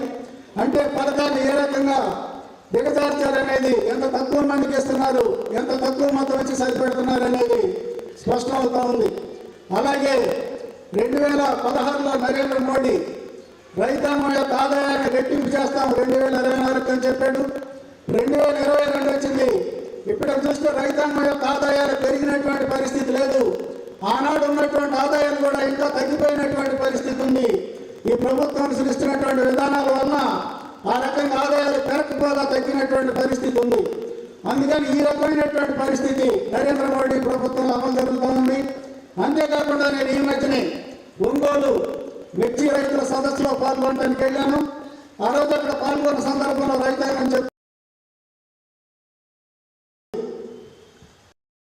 fertilizer prices have gone tremendously high. There is black marketing of fertilizers. Seed prices have increased. Insecticide prices have increased. Petrol, diesel. Can you ever think in the last 75 years had it gone over 100 rupees per liter? Never. Now petrol, diesel is over or nearly 100 rupees per liter. my sister sitting over there. Modi had promised, I will give gas cylinder free under the Ujjwala scheme. First gas cylinder was given free to some women. After that, what happened? No free gas cylinder. And a gas cylinder which was costing 400 rupees per cylinder in 2014, today what is the price? What is the price? 1100, 1200 rupees. That means 3 times gas price cylinder has grown 3 times. Petrol increased, diesel increased, gas increased, all other essential commodities have increased. People are going hungry, and according to the World Hunger Index, India has now reached 107 number out of the 121 hungriest countries in the world. What is India's number? 107. Very, very low. Among 121. This is the situation. This same Narendra Modi had said in 2014, if we come to power, we will give 2 crore youth jobs per year. How many years have passed? 8 years. How many jobs should have been given? 16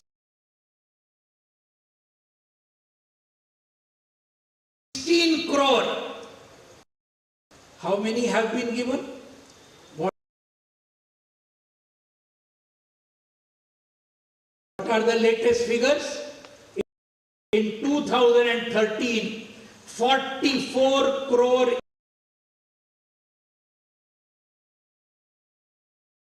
Indians had jobs. In 2021, the number of Indians who have jobs has come down to 38 crore. 6 crore people who had jobs have been thrown out of jobs. No 16 crore new jobs. Those who had jobs, 6 crore have been thrown out. Corona pandemic we saw. The government says 5 lakh people have died. World Health Organization has said, few months ago, you must have seen in the papers, they have said minimum 45 lakh people have died in India as a result of COVID. And who is responsible? Who is responsible? Clearly, there is no doubt. We saw so many bodies floating in the Ganga river, thousands of bodies in the Ganga river. It is the Narendra Modi government which is responsible for 45 lakh corona deaths in our country. It is responsible for 6 crore unemployed instead of 16 crore jobs. It is responsible for price rise. This is what all of us have to understand and take to the villages and the cities of Andhra Pradesh in the days ahead. ఎరువుల ధరలు విపరీతంగా పెరిగిపోతూ ఉన్నాయి. Black మార్కెట్లో కూడా అమ్ముతున్నటువంటి పరిస్థితి ఉంది. విత్తనాల పరిస్థితి కూడా అలానే ఉంది. ఈ రకంగా అన్ని అంశాల్లోనూ ప్రభుత్వం ధరలు విపరీతంగా పెంచుతున్నటువంటి పరిస్థితిని చూస్తూ ఉన్నాం. ముఖ్యంగా పెట్రోల్, డీజిల్, వంట గ్యాస్ ధరలు విపరీతంగా పెరిగిపోయినాయి. గతంలో ఏనాడు కూడా పెట్రోల్, డీజిల్ 100 రూపాయలు అమ్మినటువంటి పరిస్థితిని మనం చూడలేదు. వంట గ్యాస్ ధరని ఈరోజు 1100 పైగా పెరిగిపోయింది. మోడీ అధికారంలోకి వచ్చిన తర్వాత ఉజ్వల పథకం పేరుతోటి అందరికీ ఉచితంగా గ్యాస్ ఇస్తానని చెప్పి ప్రకటించాడు. మొదట 400 ఉంది మోడీ అధికారంలోకి వచ్చిన రోజు.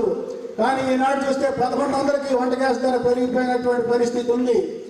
ఈ రకంగా ఉద్యోగాల గురించి కూడా ఇదే రకంగా ఈ ప్రభుత్వం చెప్పింది. మొత్తం సంవత్సరానికి 2 కోట్ల మందికి ఉద్యోగాలు ఇస్తామని చెప్పి మోడీ ప్రకటించాడు. కానీ మోడీ అధికారంలోకి వచ్చిన నాటికి ఈనాటికి కానీ దేశంలో ఉద్యోగాలు చేస్తున్నటువంటి వాళ్ళ సంఖ్యను చూస్తే చాలా వ్యత్యాసం కనిపిస్తుంది. మోడీ అధికారంలోకి వచ్చిన నాటికి 44 కోట్ల మంది పైగా దేశంలో ఉద్యోగాలు చేస్తూ ఉన్నారు. అదే గత సంవత్సరం కానీ మనం చూస్తే 38 కోట్ల మంది మాత్రమే ఉద్యోగాలు చేస్తూ ఉన్నారు. అంటే 6 కోట్ల మంది భారతీయులకు ఉద్యోగాలు పోయినాయి. మోడీ 2 సంవత్సరానికి 2 కోట్ల మందికి ఉద్యోగాలు ఇవ్వటం కాకుండా మొత్తం 8 సంవత్సరాల కాలంలో 6 కోట్ల మందికి అదనంగా ఉద్యోగాలు పోయినటువంటి పరిస్థితి ఉంది. ఈ రకంగా మోడీ పాలనలో విపరీతమైనటువంటి భారాలు ప్రజానీకం మీద పడ్డాయి. దారిద్ర్యం విపరీతంగా పెరిగిపోయింది. దేశంలో మన దేశం ప్రపంచం యొక్క ఆఖరి సూచీలో 121 దేశాలు ఉంటే 107వ స్థానంలో మన దేశం ఉందని చెప్తున్నారు. ఈ రకంగా ఆకలి బాధలో కూడా దేశాన్ని అట్టడుగు స్థాయి చేర్చినటువంటి పరిస్థితి ఈరోజు మోడీ ప్రభుత్వం అనుసరించిన విధానాల వల్ల జరిగింది. ఈ విధంగా అన్ని అంశాల్లోనూ మోడీ పరిపాలన అనేది దేశాన్ని యథాగతికి దిగజార్చినటువంటి పరిస్థితి ఉంది.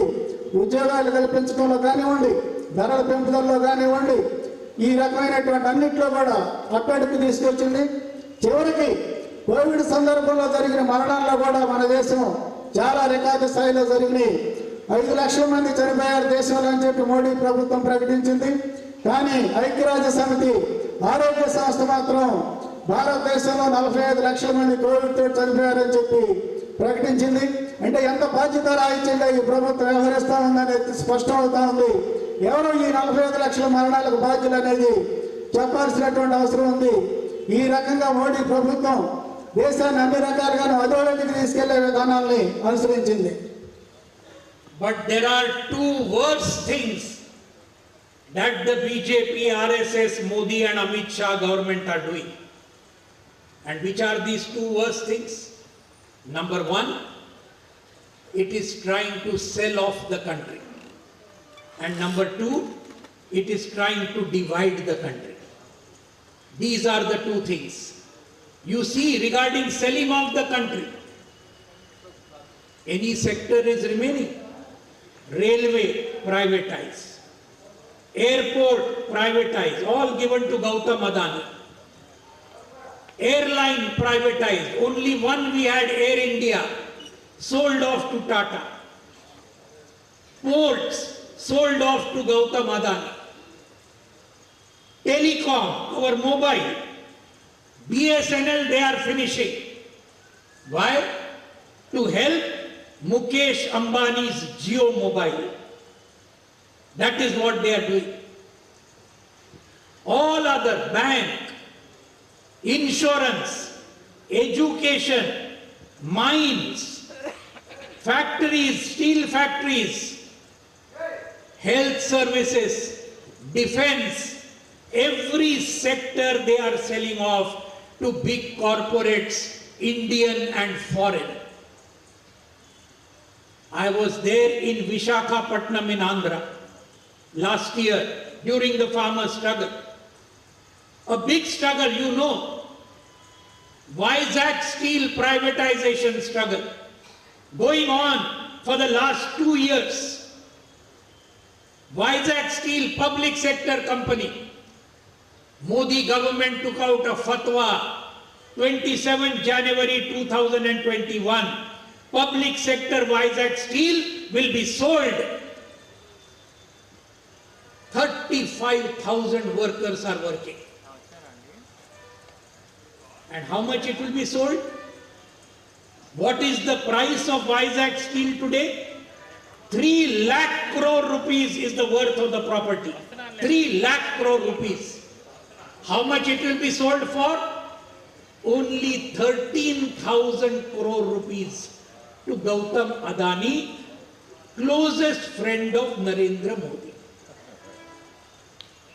This is the situation. For last 1 year, our trade unions are fighting. Our CITU is fighting. ITUC is fighting. INTUC is fighting. All other trade unions are fighting. All political parties in Andhra Pradesh, except BJP, has supported the Vizag struggle against privatization. Whole country is being sold. This is what we have to stop under any conditions.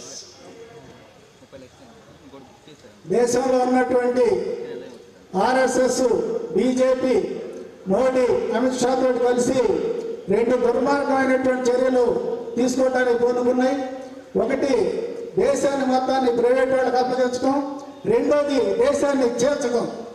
ఈ ప్రైవేటీకరణ కార్యక్రమం అనేది ఈరోజు దేశంలో ఉన్నటువంటి అన్ని రంగాల్ని ప్రైవేటీకరణ చేసేదాన్ని పూనుకుంది. ప్రభుత్వ రంగంలో ఉన్నటువంటి ప్రతిదాన్ని ప్రైవేటీకరణ చేస్తామని చెప్తున్నారు. అన్నీ కూడా అంబానీకి అదానీకి దేశంలోని కాకుండా ఉన్నటువంటి విదేశీ సంస్థలు కూడా ఈ సంపదను మొత్తాన్ని అప్పగించేస్తూ ఉన్నారు. రైల్వేలు ప్రైవేటీకరణ చేస్తున్నారు, విమానాశ్రయాలను ప్రైవేటీకరణ చేస్తున్నారు, ఓడరేవులను ప్రైవేటీకరణ చేస్తున్నారు, ఎల్ఐసిని ఇటువంటి వాటి అన్నింటినీ కూడా మొత్తాన్ని ప్రైవేటీకరణ చేయడానికి పూనుకున్నారు. ప్రభుత్వ రంగంలో ఉన్నటువంటి ప్రతిదీ కూడా ప్రైవేటీకరణ చేసే విధానాన్ని వీళ్ళు కొనసాగిస్తూ ఉన్నారు. ఈ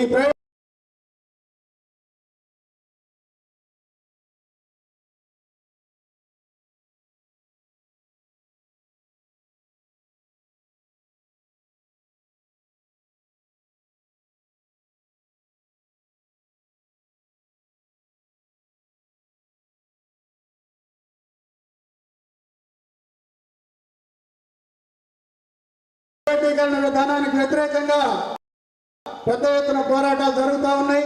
సిఐటియు పోరాటం చేస్తూ ఉంది, ఇతర కార్మిక సంఘాలు చేస్తున్నాయి, ఆయా సంస్థల్లో ఉన్నటువంటి సంఘాలు కూడా పోరాటం చేస్తున్నాయి. రైతాంగ వ్యతిరేక చట్టాలపైన పోరాటం జరుగుతున్నటువంటి సందర్భంలో నేను ఆంధ్ర రాష్ట్రానికి వచ్చాను. విశాఖపట్నం వెళ్ళినప్పుడు అక్కడ జరుగుతున్నటువంటి పెద్ద పోరాటం చూశాను. అక్కడ ఉన్నటువంటి ఉక్కు ఫ్యాక్టరీని 35,000 మంది పనిచేస్తూ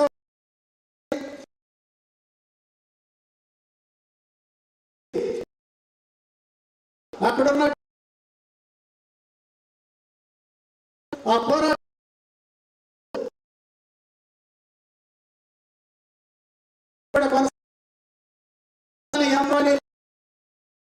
కూడా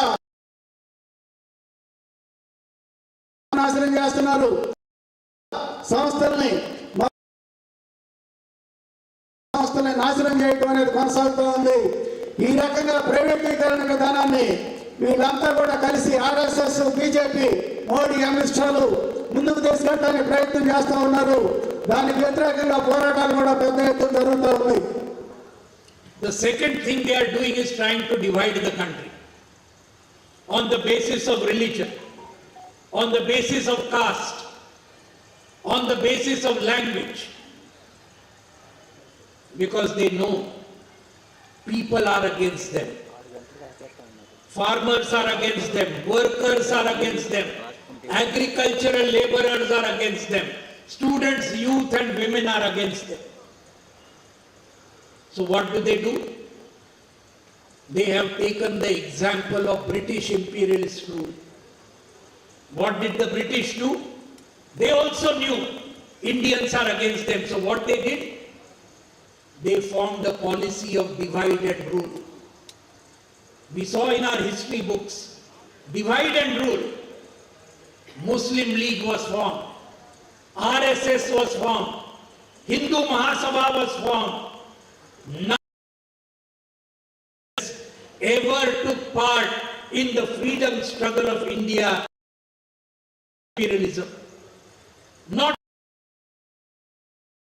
you will find among the Muslim League, RSS and Hindu Mahasabha, except one, his name is Vinayak Damodar Savarkar, and he also from the Andaman wrote not one, 5 mercy petitions to the British. He was left, and after he was left, he never fought against the British again. On the contrary, all of them helped the British in their policy of divide and rule. This led to the partition of India and Pakistan. So divide and rule of the British became a success. Today, the BJP, RSS is using the same policy. And after independence, what was the first thing that the RSS and the Hindu Mahasabha did? On 30th January 1948, Nathuram Godse of the RSS, Nathuram Godse of the Hindu Mahasabha, along with many others, they killed the father of the nation, Mahatma Gandhi, in Delhi. This is the work that they do. Did they stop with Mahatma Gandhi?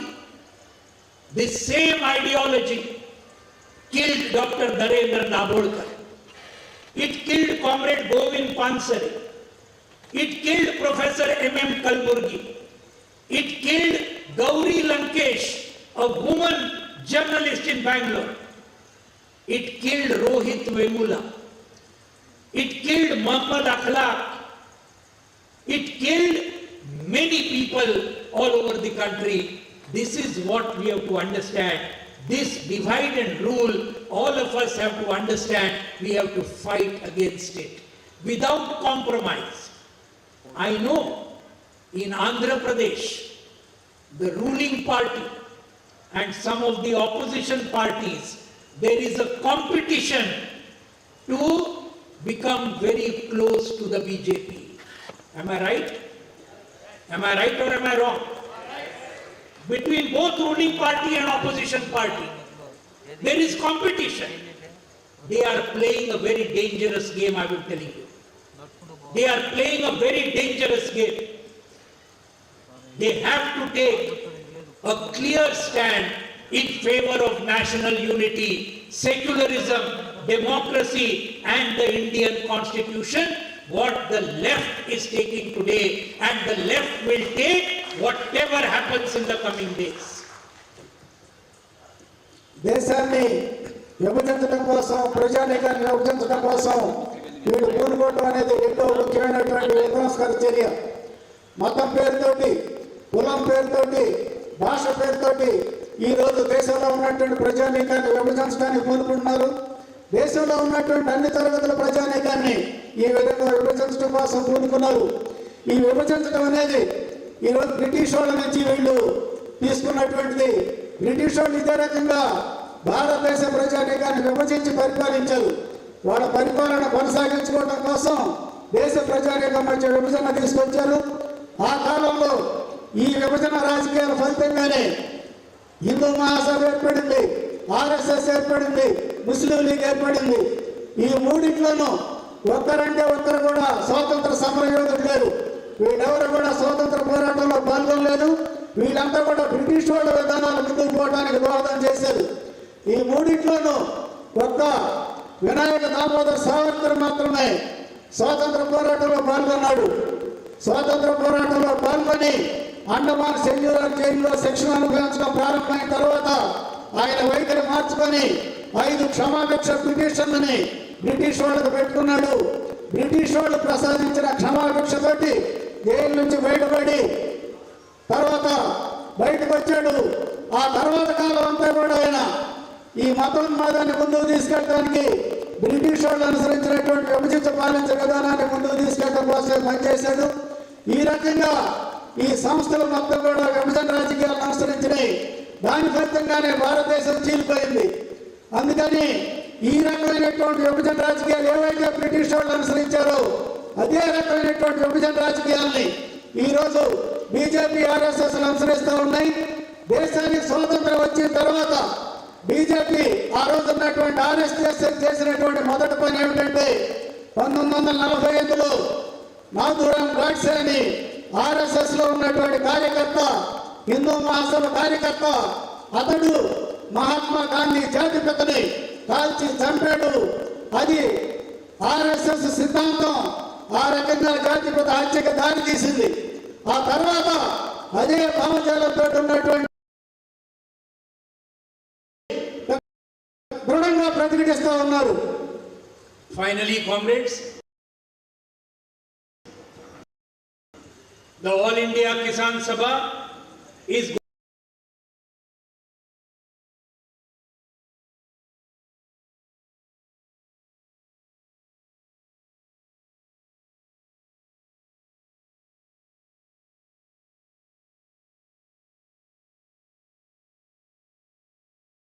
going towards its national conference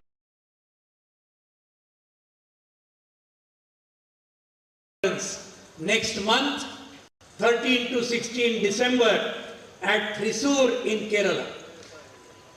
Kerala is the land where the LDF government led by Comrade Pinarayi Vijayan, has made history by coming to power for the second time, for the first time in 44 years. And the Kerala government, while farmers across India are getting between 800 and 1200 rupees per quintal for paddy, only the Kerala LDF government is giving paddy farmers 2,870 rupees per quintal. No other government in India is giving that much amount to the farmers of Kerala. It has the best public distribution system. It has the best public education system. It has the best public health system.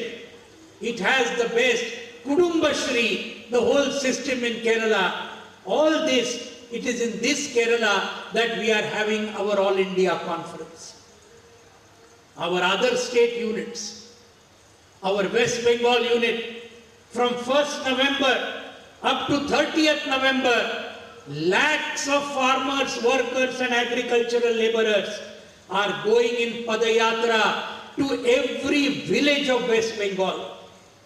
They are meeting every house, every person, and for 1 month they will cover all the villages of West Bengal. Our Tripura comrades are fighting against the attacks of the BJP, RSS over there. All over the country, the Kisan Sabha is growing. You have been told this year 1 crore and 37 lakh membership, 19 lakh increase in the last 1 year as a result of all the struggles. Our Andhra Pradesh committee, our Telangana committee, all our other states have done excellent work in the last farmer struggle. They have led local issues, everything. But these are the issues which Hananda has told you, which I have told you. These are the issues facing farmers, facing the country, that the Thrissur conference of the All India Kisan Sabha is going to take up, and through a large struggle all over the country. 26th November, already you have been told. Another major struggle, 5th of April 2023. Before that, the whole country, we will go to every house, we will go to every village, we will go to every mohalla in every city. And on the 5th of April 2023, CITU, Kisan Sabha, Agricultural Workers Union, we will have 5 lakh strong rally before Parliament in New Delhi, the biggest red flag rally in the 75 years after independence. That is what we are aiming at, and this is what the martyrs of the freedom struggle, Alluri Sitaram Raju from Andhra Pradesh, Birsa Munda from Jharkhand, Bhagat Singh, Rajguru, Sukhdev, Chandrasekhar Azad, Ashfaqullah Khan, at the same time Jatin Das, all these, Udham Singh, Khudiram Bose, these are our ideals who will take us forward in this struggle. With this, the Kisan Sabha will definitely grow, will definitely create history all over the country. I appeal to all of you to help the Kisan Sabha in every way to bring it forward as the premier organization of farmers of India, which it already is, but to strengthen it much further. Thank you very much. Long live revolution. Inqilab Zindabad. వచ్చే నెల 13 నుంచి 16వ తేదీ వరకు కిసాన్ సభ అఖిల భారత మహాసభలు కేరళలో జరగబోతా ఉన్నాయి. కేరళలో కామ్రేడ్ విజయన్ నాయకత్వాన వామపక్ష ప్రభుత్వం గత 44 సంవత్సరాల చరిత్రలో వరుసగా రెండోసారి అధికారంలోకి వచ్చింది. అనేక ప్రజాహితమైనటువంటి కార్యక్రమాలను అమలు జరుపుతూ ఉంది. మంచి ఫ్యామిలీ ఆసుపత్రుల విధానాన్ని అమలు చేసింది. అలానే విద్యా విధానాన్ని అమలు చేస్తూ ఉంది. రైతాంగానికి దేశంలో ఎక్కడా లేని విధంగా క్వింటాల్ ధాన్యానికి 2,870 రూపాయలని అక్కడ ప్రభుత్వం ఇస్తూ ఉంది. ఇంకా అనేక రైతాంగ ప్రజానుకూలమైనటువంటి విధానాలను ప్రభుత్వం అమలు చేస్తూ ఉంది. అక్కడ ఈ మహాసభ అనేది జరగబోతూ ఉంది. ఈ జరిగే మహాసభలో అనేక నిర్ణయాలు తీసుకుని వాటిని అమలు చేయడం కోసం మళ్ళీ పోరాటం చేయడం అనేది జరుగుతుంది. మహాసభకు సన్నాహంగా దేశవ్యాప్తంగా అన్ని రాష్ట్రాల్లోనూ కార్యక్రమాలు జరుగుతూ ఉన్నాయి. త్రిపుర రాష్ట్రంలో కార్యకర్తలు మొత్తం ప్రచారం చేస్తూ ఉన్నారు. బెంగాల్లో గత నెల రోజుల నుంచి అక్కడ ఉన్నటువంటి కిసాన్ సభ కార్యకర్తలు ప్రతి ఇంటికి వెళ్ళి, ప్రతి గ్రామంలోనూ ప్రతి ఇంటికి వెళ్ళి రైతాంగాన్ని కలుస్తూ ఉన్నారు. అలానే ఇతర అనేక రాష్ట్రాల్లో ఈ రకమైనటువంటి కార్యక్రమం జరుగుతూ ఉంది.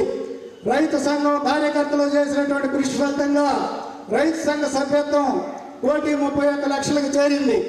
గత మహాసభ కన్నా 19 లక్షల అదనంగా పెరిగింది. ఇదంతా కూడా కార్యకర్తలు చేసినటువంటి కృషి, రైతాంగ సమస్యల మీద చేసినటువంటి పోరాట ఫలితం. దీంట్లో ఆంధ్ర, తెలంగాణ కాంగ్రెస్ కూడా గణనీయమైనటువంటి కృషి చేస్తూ ఉన్నారు. ఆ రకంగా మన రైతాంగ ఉద్యమం అభివృద్ధి చెందుతూ ఉంది. ఈరోజు ఎవరైతే మన అమరవీరులు ఉన్నారో, ఇక్కడ ఆంధ్రాలో అల్లూరి సీతారామరాజు, జార్ఖండ్లో బిర్సా ముండా, ఇంకా భగత్ సింగ్, లాల్ రాజ్గురు, సుఖదేవ్, ఖుదీరామ్ బోస్, అష్ఫాకుల్లా ఖాన్, ఇటువంటి వాళ్ళంతా కూడా చాలా పెద్ద ఎత్తున పోరాటం చేశారు. వాళ్ళ జీవితాలంతటిని కూడా బలిదానం చేశారు. ఇటువంటి వాటన్నిటిని కూడా మనం స్ఫూర్తిగా తీసుకుని పోరాటం చేయాలి. రానున్న కాలంలో మరిన్ని పెద్ద పోరాటాలను మనం చేయాలి. వచ్చే 2023 ఏప్రిల్ 5వ తారీఖు మరొక చారిత్రాత్మకమైనటువంటి పోరాటాన్ని మనం ఢిల్లీ నగరంలో కొనసాగించాలి. ఆ రోజు కిసాన్ సభ, సిఐటియు, వ్యవసాయ కార్మిక సంఘం, ఈ సంఘాలు కలిసి 5 లక్షల మందితోటి పార్లమెంట్ ఎదుట చారిత్రాత్మకమైనటువంటి ప్రదర్శన చేయాలి.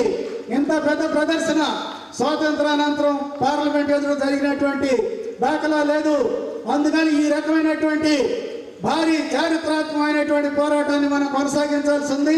మొత్తం మన డిమాండ్లన్నీ కూడా చాలా డిమాండ్లని అన్నన్ ముల్లా గారు చెప్పారు, నేను కొన్ని అంశాలు చెప్పాను. మొత్తం ఈ డిమాండ్లన్నిటి సాధన కోసం రానున్నటువంటి కాలంలో మనం అందరం కూడా రైతాంగాన్నంతా కలిసి పోరాటాన్ని ముందుకు తీసుకెళ్లాలని చెప్పి మీ అందరికి కూడా మనవి చేస్తూ సెలవు తీసుకుంటున్నాను. విప్లవం వర్ధిల్లాలి, పోరాటాలు వర్ధిల్లాలి. మిత్రులారా, భారత రైతాంగ ఉద్యమానికి దిశానిర్దేశం చేస్తున్న అఖిల భారత రైతు సంఘం దేశ అధ్యక్షుడిగా మన అశోక్ ధవలే గారు చక్కటి సందేశం ఇచ్చారు. వారి రాష్ట్ర కమిటీ ఆధ్వర్యంలో మట్టి మనుషులను, కష్టజీవులను 200 కిలోమీటర్లు నడిపించి నాసిక్ నుంచి బొంబాయి దాకా నడిచిన చరిత్ర 40-50 వేల మందితోటి ఆ రకంగా దేశం అంతా కూడా దత్తరిలేట్టుగా ప్రపంచం అర్థం చేసుకున్నట్టుగా నడిచినటువంటి ఉద్యమానికి నాయకత్వం వహించినటువంటి వారిలో అశోక్ ధవలే గారు ఉన్నారు. వారి మిత్రులు షాయినాథ్ గారు, సంధవ దేశపాండే గారు, విజయప్రసాద్ గారు లెఫ్ట్ వర్డ్ నాయకత్వం తయారు చేసిన ఈ పుస్తకం ఉంది. ఇది ఇంగ్లీష్లో ఉంది. ఆ విధంగా ఈ పుస్తకాన్ని, అదేవిధంగా వెన్ ఫార్మర్ స్టూడ్ అప్ అని చెప్పి అశోక్ ధవలే గారు కంపైల్ చేశారు. ఇందులో 31 ఆర్టికల్స్ ఉన్నాయి. ఈ ఆర్టికల్స్తో వచ్చిన ఈ పుస్తకాన్ని కూడా, ఈ 2 పుస్తకాలు లెఫ్ట్ వర్డ్ పేరుతో వచ్చినాయి.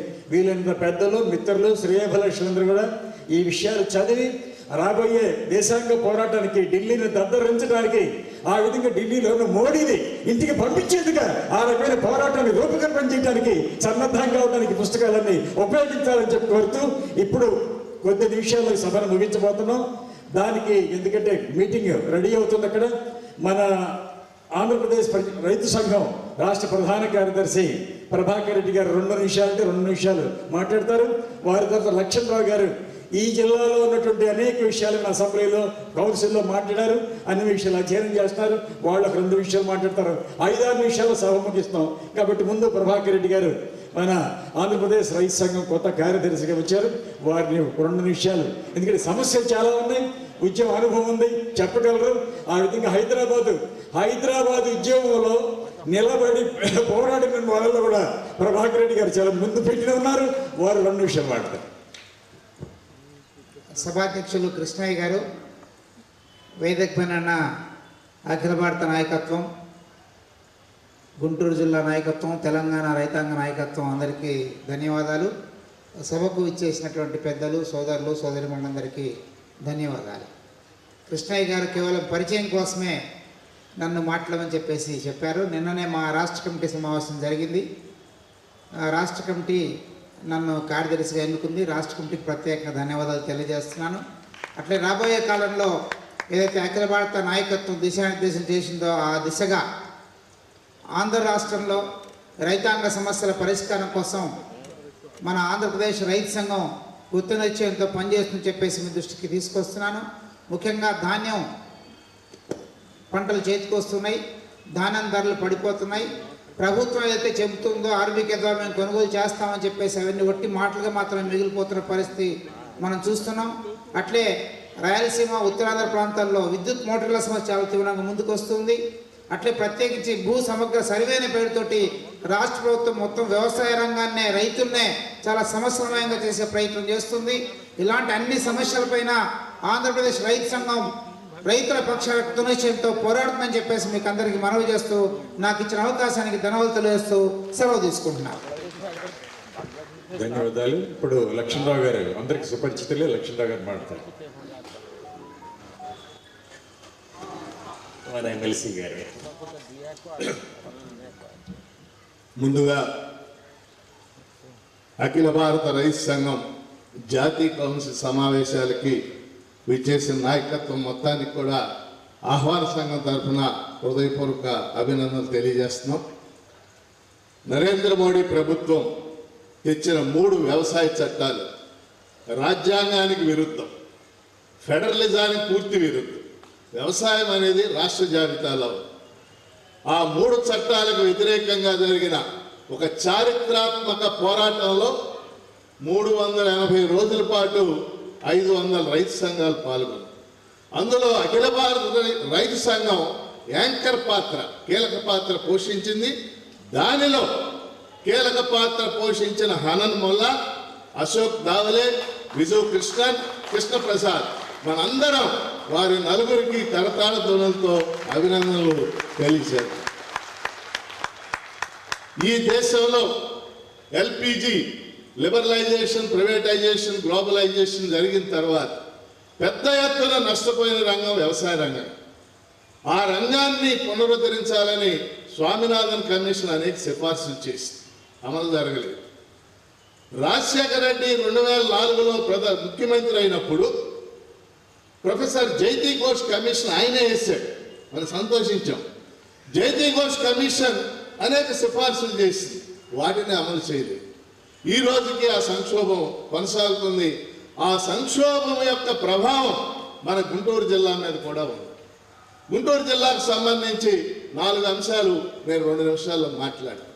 మొదటిది, జగన్మోహన్ రెడ్డి ప్రభుత్వం వైఎస్ఆర్ రైతు బీమా ప్రవేశపెట్టింది. ప్రీమియం మేమే కడుతున్నాం ఉచితంగా అని చెప్పి. కానీ మన జిల్లాను తీసుకున్నప్పుడు గత సంవత్సరం ఉమ్మడి జిల్లాలో చిల్లీస్, మిర్చి పంట 2,20,000 ఎకరాల్లో వేశారు. రాష్ట్రం మొత్తంలో ఇస్తారు.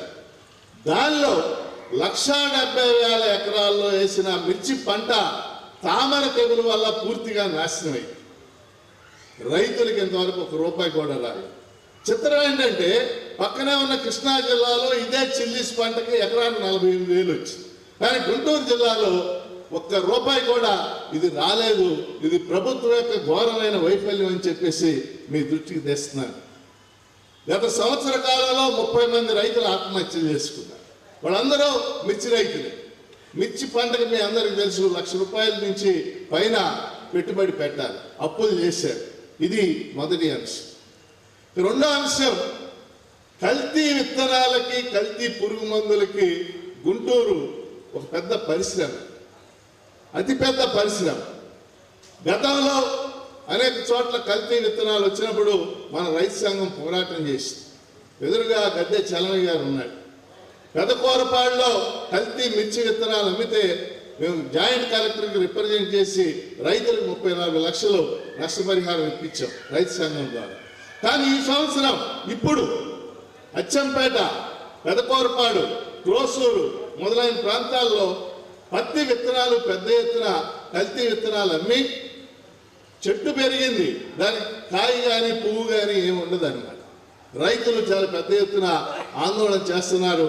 మొన్న మన అంశాలను కూడా ప్రస్తావించడం అనేది జరిగింది. మూడోది, మొన్న కురిసిన భారీ వర్షాలకి ఈ జిల్లాలో పెద్ద ఎత్తున పంటలు నష్టపోయింది. మిర్చి నష్టపోయింది, పత్తి నష్టపోయింది, కొన్ని చోట్ల వరి పంట నష్టపోయింది. కానీ ఇంతవరకు ఎన్యూమరేషన్ జరగదు. ఎన్యూమరేషన్ చేయాల్సినటువంటి బాధ్యత ప్రభుత్వం మీద ఉంది. వెంటనే ఎన్యూమరేషన్ చేయాలని కూడా మనం డిమాండ్ చేస్తా ఉన్నాం. ఇక 4వ అంశం, ధాన్యానికి సంబంధించి ఇప్పటికే పశ్చిమ గోదావరి, తూర్పు గోదావరిలో ధాన్యం వచ్చేసి అక్కడ పెద్ద ఎత్తున రైతులు ఆందోళన చేస్తున్నారు. కొనేవాళ్ళు లేరు. రైతు భరోసా కేంద్రాల గురించి కూడా కొంటాం. మన జిల్లాలో లేటుగా వస్తుంది ధాన్యం. కానీ మన జిల్లాలో కూడా తెనాలి, పొన్నూరు తదితర ప్రాంతాల్లో వరి పంట ఎక్కువ వేశారు కాబట్టి ఆ ధాన్యం కొనుగోలు కేంద్రాలు ఉండేలాగా మనం పెద్ద ఎత్తున ఆందోళన చేయాల్సి. ఇక చివరి అంశం, ఈ జిల్లాలో రైతాంగానికి సంబంధించి ఇరిగేషన్కి సంబంధించి 2 ముఖ్యమైన అంశాలు ఇప్పటికి. ఒకటి, గుంటూరు జిల్లాలో గుంటూరు ఛానల్ విస్తరణ జరగాలని ఒక 50 ఏళ్ల నుంచి రైతాంగం ఉద్యమాలు చేస్తుంది. నల్లమడ రైతు సంఘం పేరుతో వల్ల రాజమోహన్ గారు కానీ, అఖిల భారత రైతు సంఘం కానీ మనవాళ్ళు పెద్ద ఎత్తున ఆందోళన చేసి గుంటూరు ఛానల్ కనుక విస్తరణ జరిగితే పత్తిపాడు, పెదనందిపాడు, పర్చూరు ఈ 3 మండలాల్లో 50,000 ఎకరాలకు నీళ్లు వస్తాయి. 50 గ్రామాలకి మంచినీళ్ళు వస్తాయి. అదంతా కూడా మెట్ట ప్రాంతం.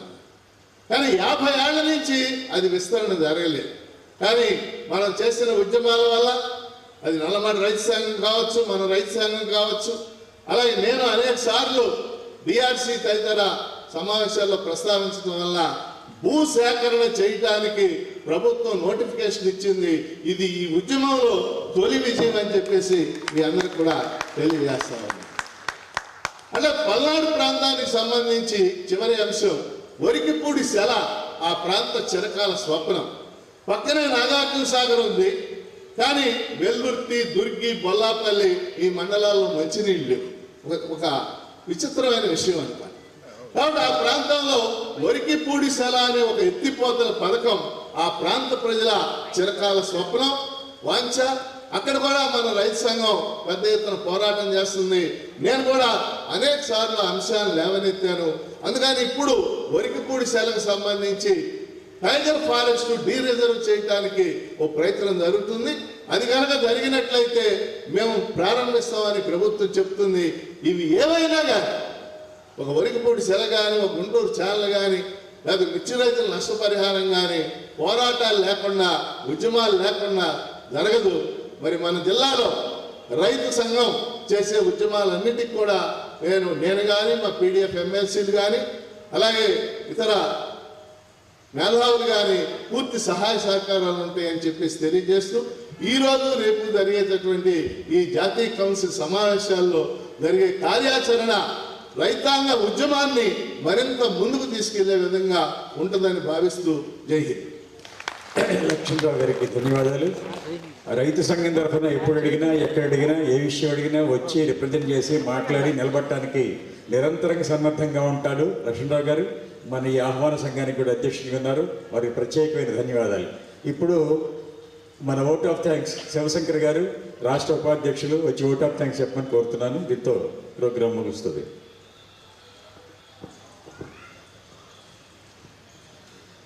అధ్యక్షులు కృష్ణయ్య గారు, రైతు సోదరులరా, తక్కువ కాలంలోనే మరి ఈ సదస్సును ఏర్పాటు చేయాలని చెప్పేసి అనుకున్న తరపుగా ఇక్కడ ఈ సదస్సును ఏర్పాటు చేయడానికి ఆహ్వాన సంఘం ఏర్పడింది. సెమినార్ని సక్సెస్ చేసినందుకు మీ అందరికీ వచ్చిన ధన్యవాదాలు. అలాగే మన ఆల్ ఇండియా నాయకత్వం మొత్తం కూడా ఈరోజు ఇక్కడికి వచ్చారు. ప్రధానంగా ఈ సదస్సులో అశోక్ తావ్లే గారు, అదేవిధంగా హన్నమల్లా గారు, కృష్ణప్రసాద్, అదేవిధంగా ఆల్ ఇండియా ఇతర రాష్ట్ర నాయకత్వం, అదే జిల్లా నాయకత్వం, ఇతర ప్రజా సంఘాల నాయకత్వం మొత్తం కూడా రైతు సంఘం తరఫున ధన్యవాదాలు తెలియజేసుకుంటూ ఈ సదస్సు ఇంతతో ముగిస్తా ఉన్నాం. వర్ధిల్లాలి రైతు సంఘం, వర్ధిల్లాలి రైతు సంఘం, వర్ధిల్లాలి ఏకేఎస్, వర్ధిల్లాలి ఏకేఎస్.